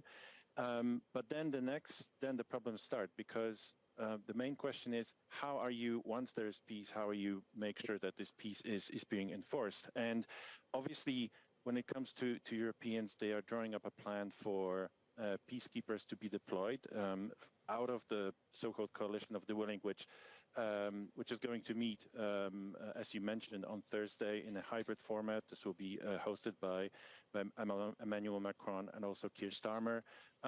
So they will be discussing this issue. And so far, out of this group of 30 countries, only around 10 actually said that they are willing to send troops under certain conditions. But the main problem is Russia at the end of the day, because Russia would never agree, and at least that's the stance currently. It will not agree to European troops or Western troops being deployed. U.S. is also not willing to deploy troops on the ground other than provide some form of intelligence and air support. But other than that, it's down to Europeans and Russians to agree to that, and we're nowhere near there. Okay, a clear sticking point there. Bloomberg's Piotr Skolimowski with that update. Thank you very much indeed. Before we go, let's get back to the markets and check in on what's a more subdued session here in Europe. The benchmark stock 600 up just 0.1%. The US market scores closed for Labor Day are reopening and expected to reopen flat. If you look at the S&P E-minis, euro dollar at 117, strength of the single currency up 0.2%. And you're seeing a strong session for silver, breaking above $40 per tonne for the first time in a long time. That does it for Bloomberg Markets. Lizzie Burton up next. This is Bloomberg. From the beating heart of global finance, economics and politics, and wherever newsmakers are moving markets, Bloomberg brings you conversations that allow for deep discussions and important insights. What do you think the future is for inflation? Is this new normal? Are markets too optimistic? How do you worry about the things that are outside your control? How does the current fighting completely stop? I'm Francine Lacroix, and this is The Pulse, every weekday only on Bloomberg. How much does the geopolitical volatility emanating from the United States perhaps undermine the bull case for Mexico? Is that a scenario you've plotted out? Structurally speaking, we do still have a very positive view in Mexico. On the macro side, it is a very attractive investment geography for the U.S. Mexico is hugely competitive in terms of costs. The wages in Mexico are much more competitive than the wages in China. So why would the U.S. companies not take advantage of that? And this structural cost advantage is going to lead Mexico to continue to contribute to the growth of U.S. as well. The value chains, the supply chains are so integrated that Mexico has to play a continuing role in the further development of the U.S. And U.S. is growing very healthily, very nicely. It will benefit Mexico. This way or that way, it will benefit Mexico. Mexico for BBVA is, a source of resiliency of earnings, and it generates a complementary diversification that we have from the footprint. But there's another topic that is very important, which sometimes we don't focus a lot about, and why we're so convinced that Mexico is going to continue to do well, which is the leverage in the country. Because the leverage in the country is only 33%. And when you've seen Mexico grow and BBVA grow in Mexico, structurally speaking, the leverage is so low that just a little bit of growth in the leverage is going to be able to support that bull case in Mexico. So that's why we're structurally positive in Mexico. You've said 25% last year, I believe, of Google's code is AI generated. You have over 180,000 employees right now. Is it half that in the future? I expect we will grow from our current engineering base even into next year, right? Because it allows us to do more, right? I think the opportunity space is also increasing. I just view this as making engineers dramatically more productive, getting a lot of the mundane aspects out of what they do, allowing them to spend on higher value-added tasks.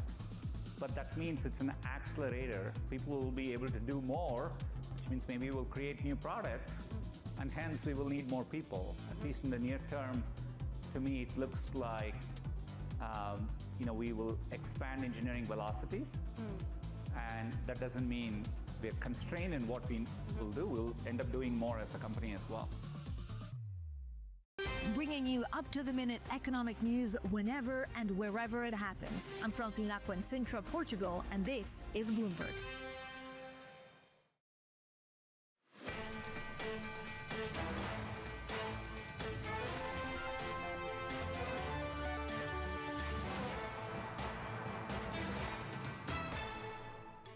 Welcome to Bloomberg Markets. I'm Lizzie Burden in London. Coming up, European markets starting the new month relatively unchanged, while US markets are closed for the Labor Day holiday.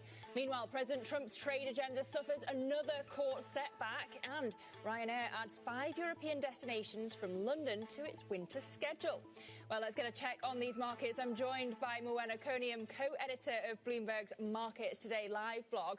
Morwenna, thanks for joining me. Just talk us through the catalyst that we're going to see over the coming weeks, because September is historically a volatile month, right? It is a volatile month, and I think that so far we're not seeing any signs this month will be any different. It's been a pretty busy summer, really, despite it being a normally quite quiet period. There is a lot of uncertainty as to what's to come, particularly all of the speculation around the Fed, the debacle with Donald Trump sort of trying to get rid of Cook, and what that means in terms of whether it's going to put more pressure on the Fed to cut rates when it meets this month. But we've also got a key central bank meeting from the Bank of England, and they were previously seen cutting rates. Now traders are pricing in less than a 30% chance that we'll see a rate cut there. Turning back to the US, of course, we've got some key economic data as well, particularly payrolls this Friday. And I think really the impact of the tariffs is also something that is up for question now, because after some of them were ruled illegal, we're going to have to see how the sort of longevity of those and how it plays out in markets going forward. So I think there really is a lot up for question. Yeah, of course, you mentioned the Bank of England. It was quite hawkish despite the cut at the last meeting. Does that kind of mean that we just need to hold our breath and wait for the Chancellor Rachel Reeves's budget when it comes to action in the UK markets? Well, the problem is we're going to be waiting quite a long time before waiting for Rachel Reeves. We don't even know when the budget is going to be yet, and there is a certain notice period that has to be given. So we're looking at sometime in November now, and that means that the only thing that's standing between, I think, certainty and uncertainty is actually the Bank of England. We do have their rate decision coming up, and as I said, whilst a cut is looking increasingly less likely, although there is still a chance, there's also the question of whether they look to reduce the supply of gilts, because we have seen those yields becoming quite elevated. Last week, we again saw them getting close to 1998 levels at the longer end of the curve. And actually, UK 30-year gilts had their worst month in August, actually, since the start of the year. So I think that people will be looking for what is going to stem that, what is going to provide some certainty. And rumours abound about what Rachel Reeves is or isn't going to do in the budget, even if it involves tax cuts, which might usually be good. I think just the variety and the sense of this is really because there's a big black hole in the budget is not what markets want to see. Yeah, of course, the speculation constant all the way up to the budget. And it really began at the last budget, the spring statement, given how razor-thin that margin for headroom the Chancellor left herself. But you mentioned about the volatility. It is eerily quiet out there. Do we know why? Well, it was obviously a US holiday today. But in general, Moena? Well, in general, I think there is just a lot of uncertainty and waiting to see what happens. I think people are hedging their bets. They're something we're seeing in a lot of countries, including the UK, is this delaying investment decisions until people know what is going to happen. It's very difficult to make a business decision or a personal finance decision if you're worrying that actually there's going to be some significant tax adjustment or big increase in rates or inflation that is going to change what that decision might be. Yeah, that uncertainty, a total vibe kill. Bloomberg's Moena Kernium, thank you so much. We'll get you back later on in the programme. But let's continue the markets conversation, shall we? September, as I say, historically a volatile month for stocks, and the S&P 500 losing an average of 1.17%, according to Bank of America. The index's momentum gauge is also faltering, raising questions about whether the fuel behind the record rally risks drying up. Well, for more, let's bring in Patrick Armstrong, Chief Investment Officer over at Plurimi Wealth. Welcome to the programme, Patrick. How cautious are you heading into September? We've become a bit more cautious. We were overweight equities until the middle of August. We neutralized that now, so we've got a strategic asset allocation in line with tactical allocation. So we're not against equities, but we have been taking profits. We think there's two strong forces on both sides, that you've got record valuations on price to sales, price to book in the US at unprecedented levels, but we do have monetary easing looming. So we do think the politicization of the Fed is equity friendly. I don't think it's got long-term good consequences, but in the short term, if you do have an aggressive monetary stimulus, you don't want to be out of equities. So you talk about the politicisation of the Fed. Are you surprised at the market reaction to the threats to Fed independence? The attacks on Lisa Cook haven't been bigger. I'm a bit surprised, not so much by the equity movement, because it probably is equity friendly, as I said, in the short term. But seeing 10-year bond yields fall from 4.4% at the end of July to 4.2% today, with that as a backdrop, is surprising. We do think monetary policy that gets too loose has to put longer-term interest rates higher, and the market's lowered longer-term interest rates over recent weeks somehow. And where you say you've been taking profits, was one of the catalysts to get you changing your mind here, Patrick, NVIDIA's results? Did they make you waver on US tech at all? They haven't really. We did it just before NVIDIA reported. We moved to neutral, so it wasn't because of NVIDIA's results.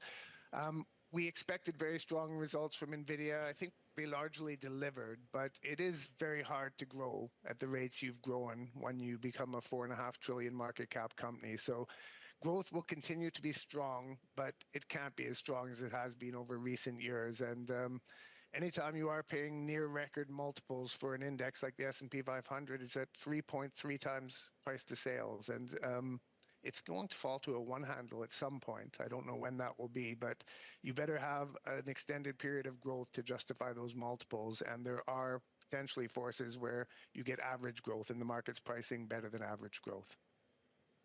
So then where do you see the S&P ending the year?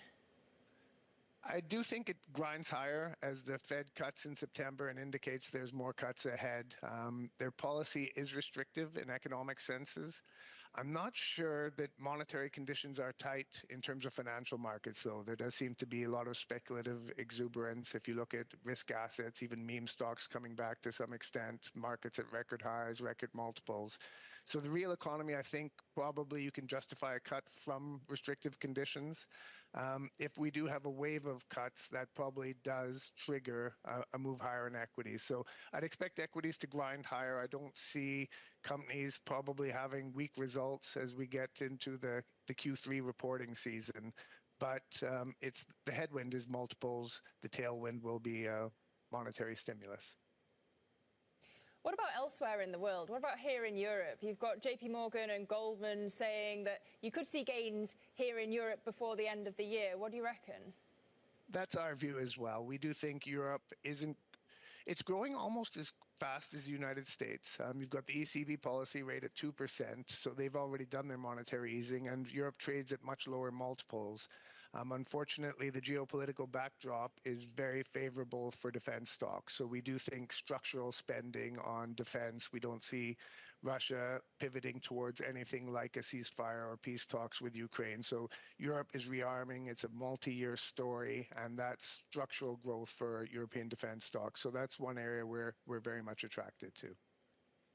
Yeah, and of course, we've seen the likes of Rheinmetall on an absolute tear today, 3.3% up as things stand.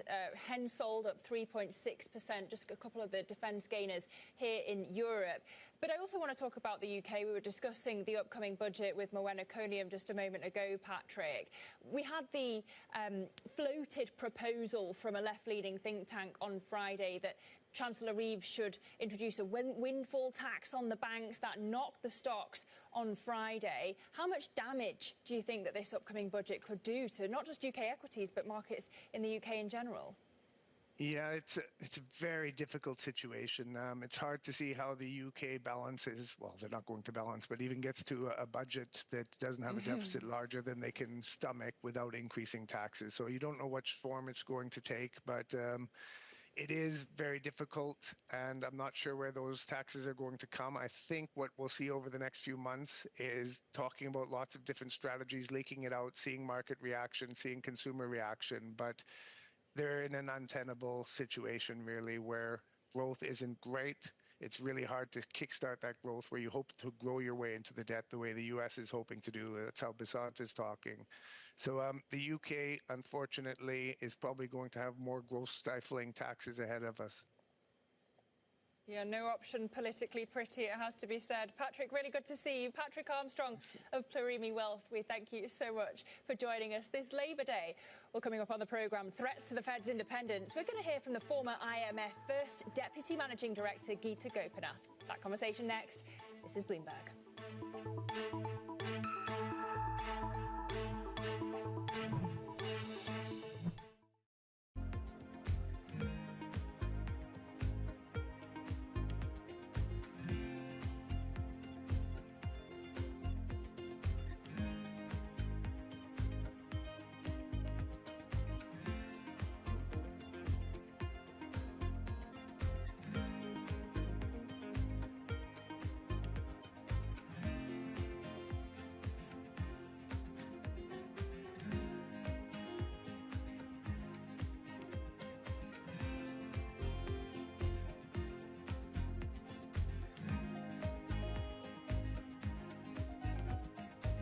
Morning, this is Bloomberg Daybreak Europe. I'm Tom McKenzie in London. These are the stories that set your agenda.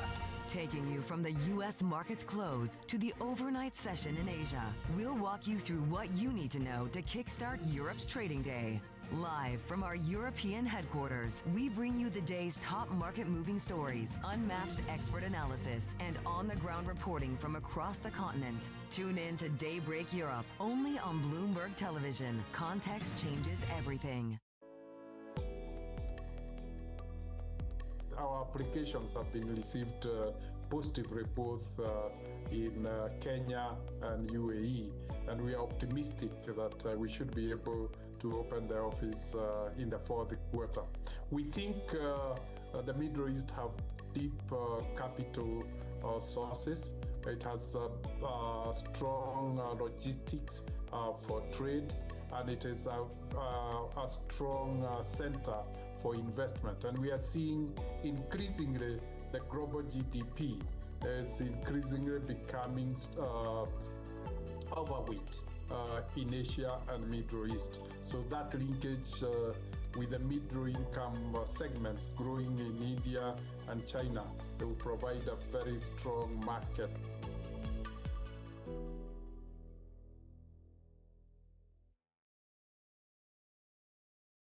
U.S. jobs numbers are released, Bloomberg has the report under surveillance with crucial data and expert analysis at terminal speed. Nobody covers Jobs Day like Bloomberg. Key investors, top executives, global innovators. Join me for in-depth conversations with the biggest newsmakers on the day's top stories. Insight with Haslinda Anand, only on Bloomberg.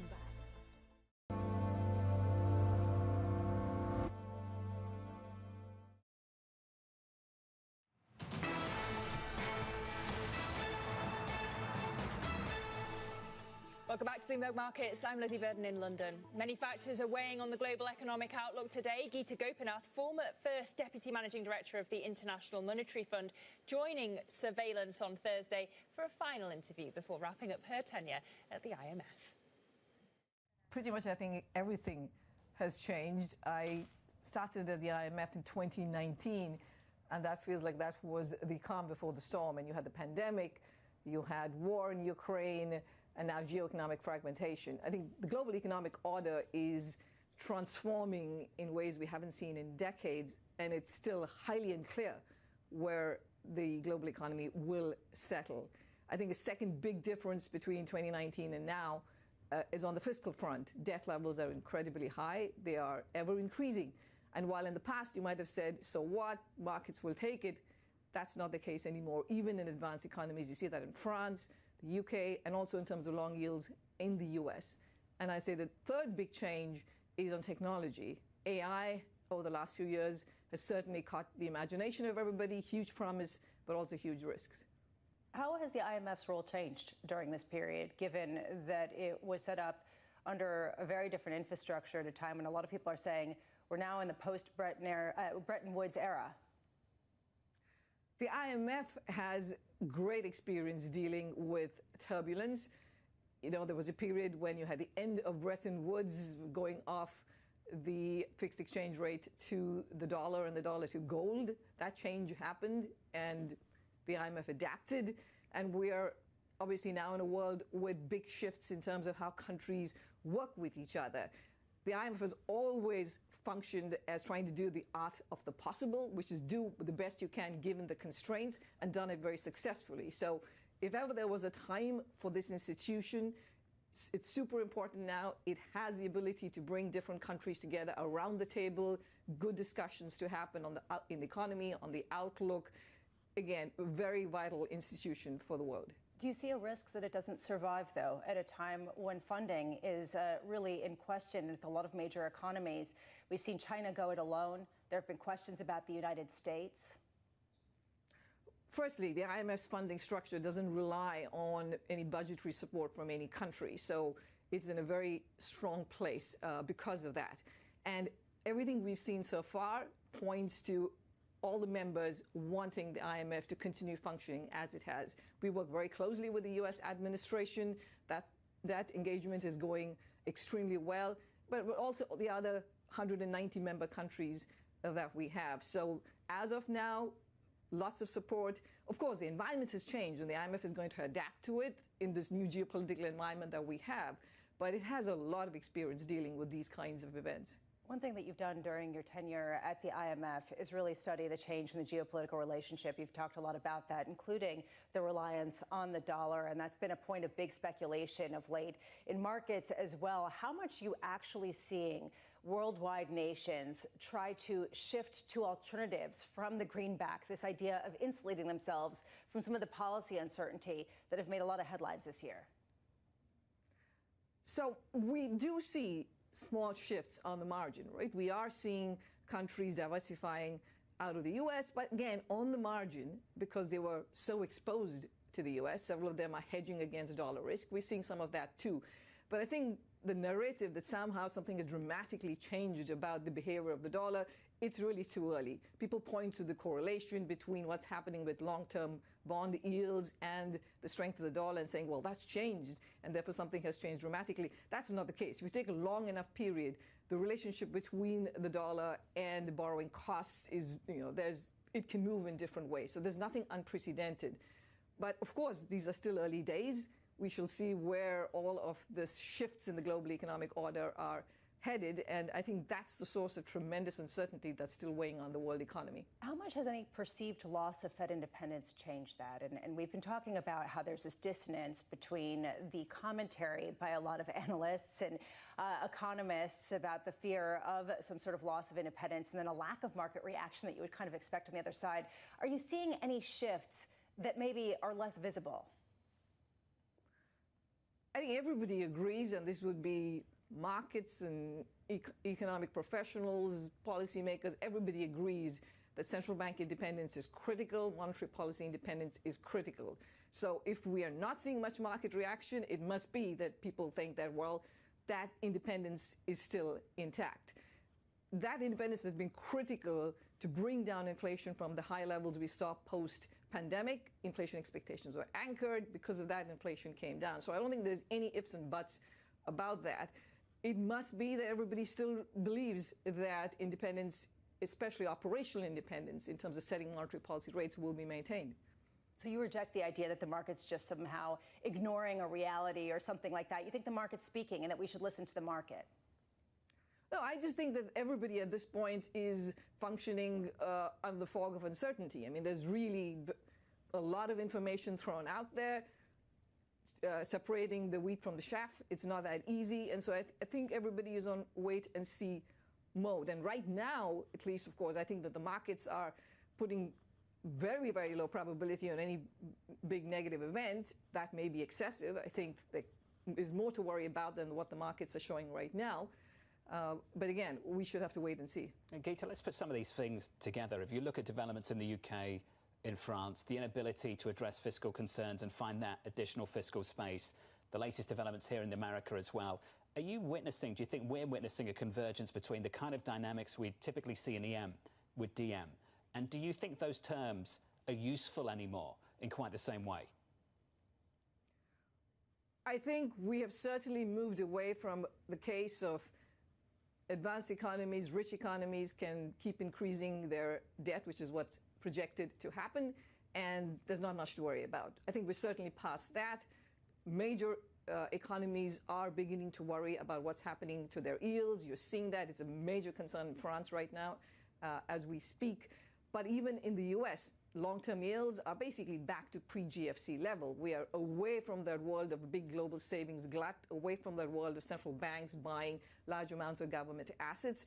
So I think it would be really complacent for any government, rich or poor, to say that, well, no, our debt will always be bought. And I think one point I want to make is that we talk about resilience for the global economy, which has been really the positive of these last many years, despite all these shocks. But we should recognize that the reason we've seen resilience is because we haven't had a financial crisis, despite the pandemic, despite wars, despite geoeconomic fragmentation, despite Fed rates going up very sharply. We've not had a financial crisis. A final outlook there from the former First Deputy Managing Director of the IMF, Geeta Gopinath, speaking on Bloomberg Surveillance. Still ahead on the programme, a US appeals court rules that President Trump's global tariffs are illegal. We'll bring you the details on what that means for US trading partners. This is Bloomberg.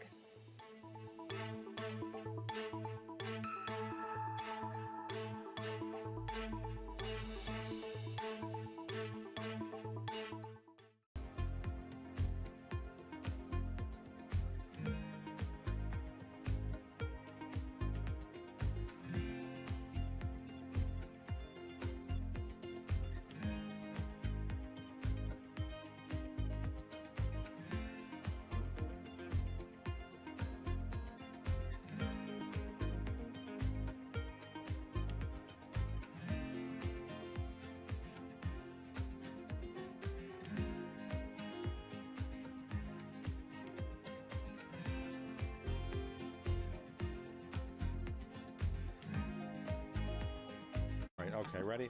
David, what initially sparked your interest in this topic of longevity? 15 years ago, I turned 60, and I began to wonder how much longer I'm likely to live and what I could do to extend my life. On longevity, I talk with the leading experts in science and medicine to educate people about how they might be able to change their conduct so that they can live a happier and healthier life. I'm David Rubenstein. Join me on a 4-part journey as I explore the great quest for longevity. only on Bloomberg.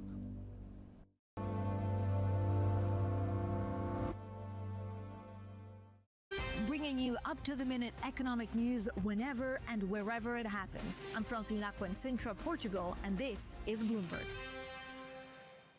The countdown is on. Everything you need to get the edge at the end of the market day. Get ahead of tomorrow's trading with The Close. Weekdays on Bloomberg. Context changes everything. From the beating heart of global finance, economics and politics, and wherever newsmakers are moving markets, Bloomberg brings you conversations that allow for deep discussions and important insights. What do you think the future is for inflation? Is this a new normal? Are markets too optimistic? How do you worry about the things that are outside your control? How does the current fighting completely stop? I'm Francine Lacqua, and this is The Pulse, every weekday only on Bloomberg. Asia is at the forefront of some of the world's biggest stories. And we're here, where the action starts in Sydney. And in Tokyo, get ahead as the global trading day begins. The Asia Trade, weekdays only on Bloomberg.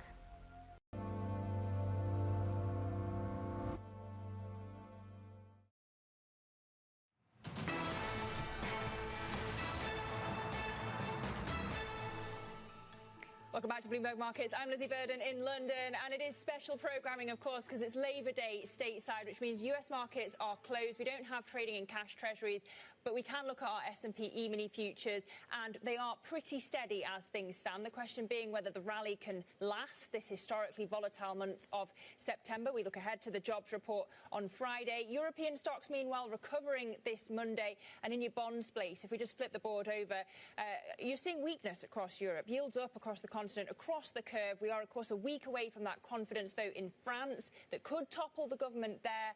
And you're looking at the oats bund spread currently at 79 basis points. Remember, 82 basis points was the highest since January, and it reached that level last week. But let's get back to global trade now. The Trump administration continuing talks with trading partners despite a US appeals court ruling that most of President Donald Trump's tariffs are illegal. Bloomberg's Brendan Murray joins me now for more. Brendan, when you look at this, I have to wonder what's actually changed. If I'm a trading partner of the US's, I'd be really confused right now. Yeah, nothing has really changed in a practical sense. American importers are still paying the tariffs. Those were, the court did not address anything immediately. But what's changed is the urgency, and the urgency from the Trump administration's perspective is they need to get their Plan B in order quickly, because if these reciprocal tariffs are struck down ultimately by the Supreme Court, if that's the direction it goes in, then they need some other mechanism by which the president can impose tariffs.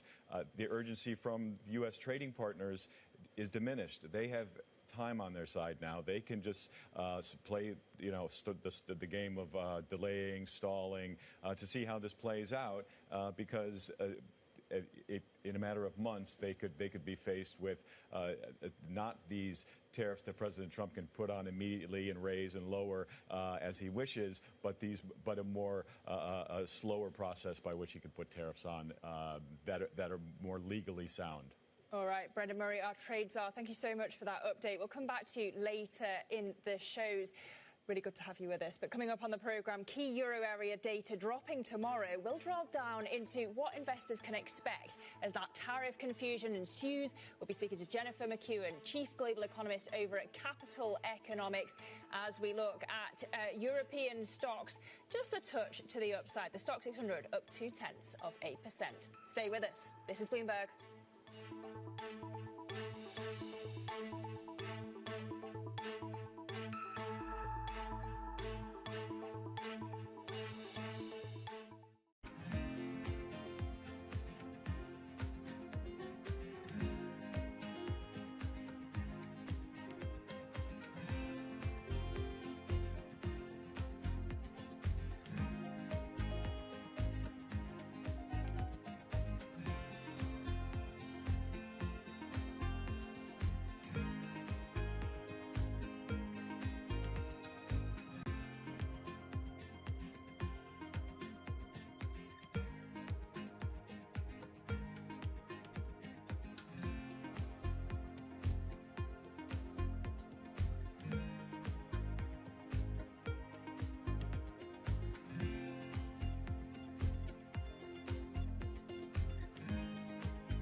there is a nice confluence between the long-term investor and what we're trying to do. We have an operating principle that's in our handbook, take the long view.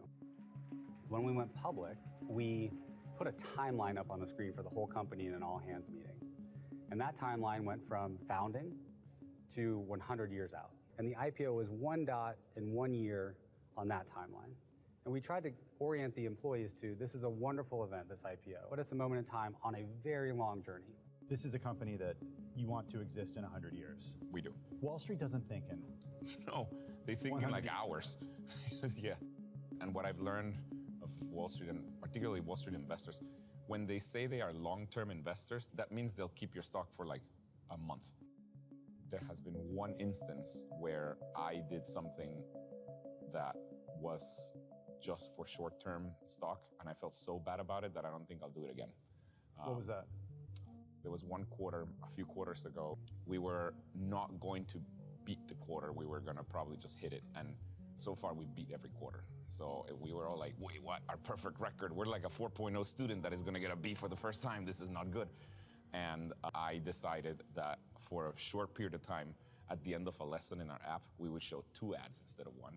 Turns out that that by itself was good enough to beat the quarter, but it's bad for the product. It's not good. After that, I'm never doing that again. From the world of politics to the world of business, Joe Matthew and Kaylee Lines deliver news, insight, and analysis live 2 times a day, every trading day. Balance of Power at 1 and 5 Eastern, only on Bloomberg. Join me each week on Wall Street Week for stories of capitalism from business, markets, economics, tech, and climate. More than what you need to know, it's what you need to think about.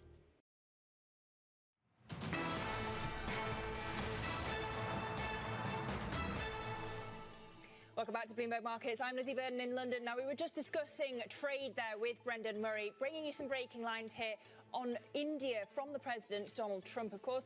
He has said that India has offered to cut its tariff to nothing. He says that the offer, however, is getting a little late. He says that India should have cut its tariffs years ago. This, of course, as we have China, India and Russia meeting over in China, and all of that pressure on India to stop buying Russian oil, as Peter Navarro, of course, has called the war in Ukraine Modi's war, and so that tension ongoing. But this offer, it doesn't seem good enough for Donald Trump. But let's turn our attention back to the euro area. We've got inflation data due tomorrow. Bloomberg Economics estimating a moderate pickup in the headline figure, but it doesn't expect that to concern the European Central Bank, which maintained inflation was in a good place after its late July meeting. We can speak now to Simona Della Chiaia, who is Chief Euro Area Economist at Bloomberg Economics, and of course used to work at the ECB, so is the perfect voice on this. Simona, good afternoon to you. Before we get to the inflation numbers, just walk us through what you made of the European PMI data that we got earlier today. Hi, Lizzie. This morning we had PMI data for the euro area economy, and the number were particularly comforting for the manufacturing sector. But in spite of the positive number, I'm still not super confident about the recovery in the manufacturing. This is in particular because of the U.S. tariff. So if we look into the details, indeed, the new export orders have declined for a second consecutive month, and also future output decline. So if we combine this data with the data that we have for the second quarter, the second quarter GDP, Germany contracted and investment contracted, and net export were a drag for all the major euro area economies. So I think the overall picture and the overall data start challenging the ECB narrative of a resilient economy. So do set us up as well for the inflation numbers tomorrow, because we've already had the numbers out of Germany unexpectedly speeding up last month. How much does it change the dial for the ECB?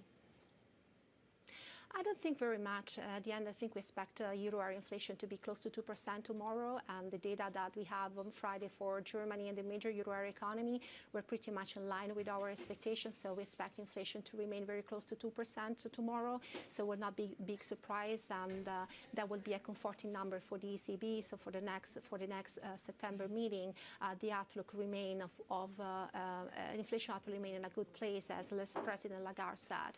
For the rest of the year, we expect expect inflation to be close to 2%. And clearly, I think the major, the most important aspect will be to follow the impact of the tariff on the inflation outlook. We expect inflation to be close to 2% this year, but we expect also inflation to decline, to undershoot the target next year because of the tariff and other disinflationary force like the strong euro. All right, Simona, we thank you so much for the update. Out of Frankfurt, Bloomberg's Simona Dele Kiaye, we thank you. Now, continuing the conversation, the euro firming in the past week, adding to its gains for the year as investors brace for that European inflation data. But how might the shifting sands of tariff policy and region-specific pressure impact to the numbers going forward? Let's ask Jennifer McEwen, Chief Global Economist over at Capital Economics. Always good to have you with us, Jennifer. Good afternoon. When we were listening to Simona there, she was talking about the risks ahead for the ECB. What do you see as the bar to cut again? Because we've heard from Nagel at Jackson Hole, and he says it's pretty high. Yeah, I think we probably need to see wage growth coming down a bit more. We've got some more data on labour compensation later this week, which should be interesting. We're expecting that it will show compensation per employee still growing at about 3.8% per year, which is too high, really. So although you've got Eurozone inflation now at 2%, and I agree it's likely to remain at around 2% over the next year or so, it would be much more encouraging for the ECB, or at least allow the ECB to consider cutting rates into what would now be kind of a more accommodative territory below 2% if it were to see wage growth coming down more forcefully. So what do you see as the key risks for the ECB going forward? Because in the July minutes, they talked about the resilience of the euro area economy despite tariffs and despite the war in Ukraine. Yeah, resilient. I mean, I guess it's been resilient. It's not really been growing for a long time, and it's continued to barely grow. So that's kind of more of the same. But it's certainly not faring particularly well. I suspect that there's a big risk that the second release of GDP later this week will actually show a downward revision, given that Germany's data were downward revised, and that would leave the Eurozone still stagnant. So I'm not sure whether that really is resilience. And I think there are some serious risks around tariffs and their impact on the Eurozone, particularly if we move into a world of larger sectoral tariffs, including things like pharmaceuticals. Well, speaking of resilience, when you look back at the US economic data last week, I'm thinking about GDP, I'm thinking about jobless claims. Do you think that maybe the Fed has telegraphed itself into a cut that the economy just doesn't need? Maybe. I think it would be very difficult not to cut at this stage, wouldn't it? It's so fully priced in, and the Fed has backed that, including at Jerome Powell's Jackson Hole speech. So I think it certainly will go ahead and cut. Beyond that, I think quite a lot depends on how payrolls hold up. We're expecting around a 90,000 rise when the data are released on Friday, which would be soft but not disastrous. I think looking forwards to the next potential move in, which would probably be in December, a lot will depend on how those payrolls numbers come out, and if they remain soft or if they soften further, even then I think we might even be due another cut in December. But this is what I mean. What would the jobs report have to show for the Fed not to cut in September? I don't know, a really large gain. And even then, I'm not sure that alone would be enough. Given the weakness that we'd had over the previous few months, you could argue that was simply a reversal and put you back onto an even keel. Yeah, it would take an awful lot. I think the bar is very high at this stage for the Fed not to follow through with September. But so far as December is concerned, there's a lot more to play for. If we're to start to see, particularly if we see payrolls holding up okay, but at the same time we start to see tariff effects coming through and inflation a bit more, because of course those have been conspicuous by their absence really over recent months. If we start to see firmer tariff inflation effects, which I think is altogether possible, then we might not get that next cut in December. I did have to chuckle at your note on the Fed asking whether Lisa's cooked, Jennifer. And I wonder whether you think that the limited market reaction to the president's threats and attack on Lisa Cook was more because markets aren't sure of the outcome of the legal case, or because they're just dismissing it altogether and they aren't convinced that he's going to win? Yeah, it could well be either of those things, really. We don't actually know what's happened at this stage. It's feasible that there has been some real wrongdoing there, which in itself would weaken the Fed's credibility. So it would be wrong to jump to conclusions before we've really seen the outcome, and maybe that's part of what markets are thinking.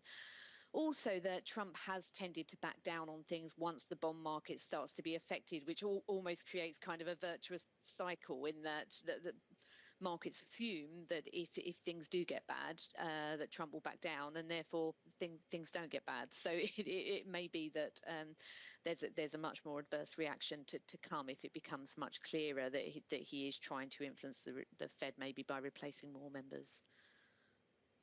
And just going back to the data, you've had the likes of Walmart and Home Depot pretty optimistic about the resilience of the consumer. But when you look at the University of Michigan data, consumer sentiment dropping to a 3-month low in August, what's your read on when or if the fragility is really going to show for the consumer? Yeah, well, the consumer has been really resilient in the US, and we know that consumer confidence really hasn't been a very good guide to actual spending over recent months. What's really important to the consumer is inflation, and if prices start to pick up more prominently, then it will be the case that consumers need to start tightening their belts, and the labour market. So again, it all comes back down to these employment figures and how well the labour market's holding up. For now, the unemployment rate has been broadly stable, a relatively low rate. I think it's 4.2% now, and we think it will hold about there for the next few months. So that should continue to support consumer spending to some extent. OK, well, of course, the consumer's on the receiving end of all this tariff uncertainty. We were just discussing it with our trade czar, Brendan Murray.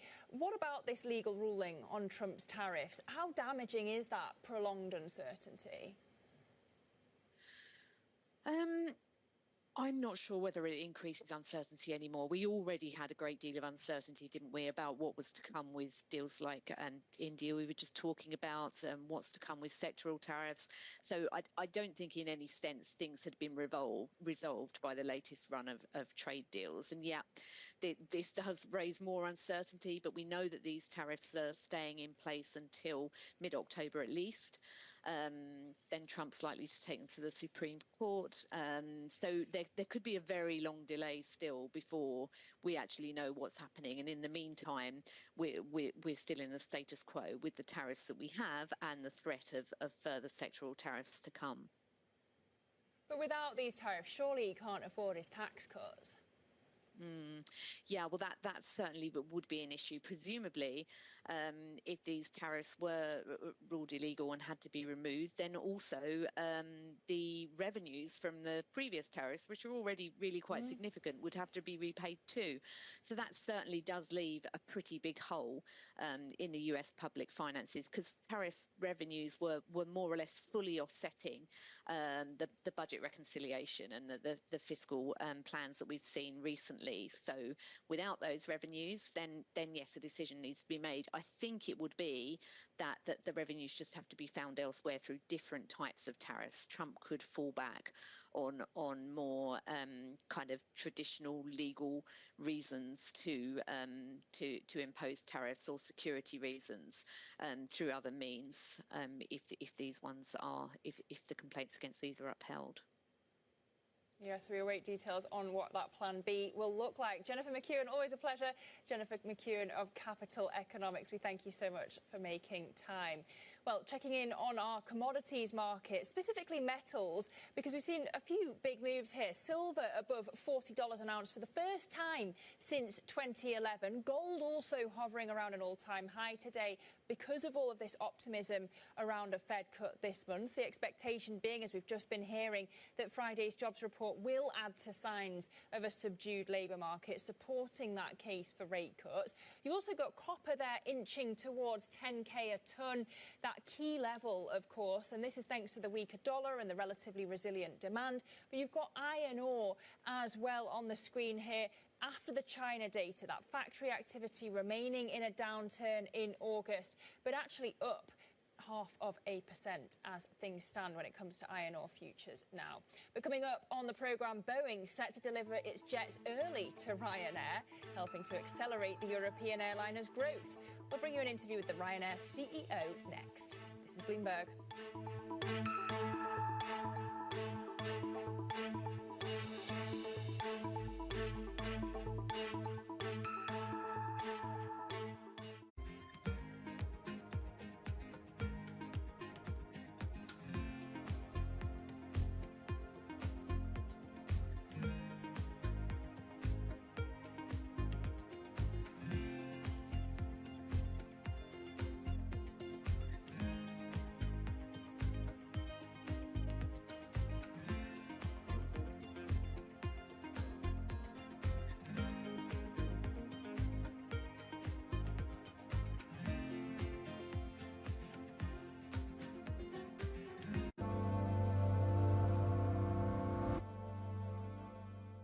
You've said 25% last year, I believe, of Google's code is AI generated. You have over 180,000 employees right now.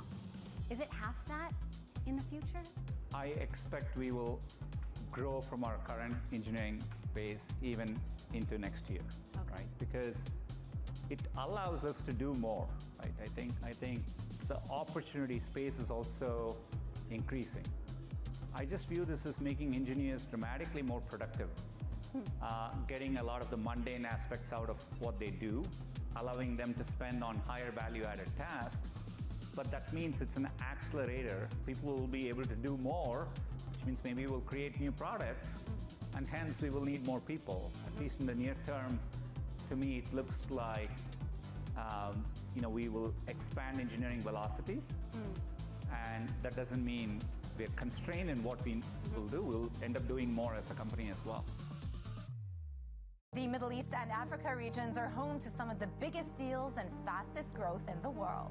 Vibrant resources and high-yield investment opportunities abound. I'm Jumana Versace. Join me on Bloomberg Horizon's Middle East and Africa for the stories, newsmakers, and insights shaping the decisions of traders across this exciting region. You had heightened levels of volatility. There's still room to maneuver. Reduce the opportunities. It allows you to increase significantly your net income. Every trading day, only on Bloomberg. Bringing you up-to-the-minute geopolitical news whenever and wherever it happens. I'm David Gura in Alberta, Canada, and this is Bloomberg. At a time when policy in Washington is driving Wall Street, we draw a distinction between the rhetoric and the action, bringing you market-moving guests and original reporting. This is Bloomberg Surveillance. It's the most fascinating time for the global economy in years, and our conversations are front and center. We're stress testing consequential ideas, and investors around the world are scoring them in real time, helping to translate the policies from Washington into actionable ideas for Wall Street. It's the morning call you actually want to be a part of. Separating the signal from the noise. With some fun along the way. This is Bloomberg Surveillance.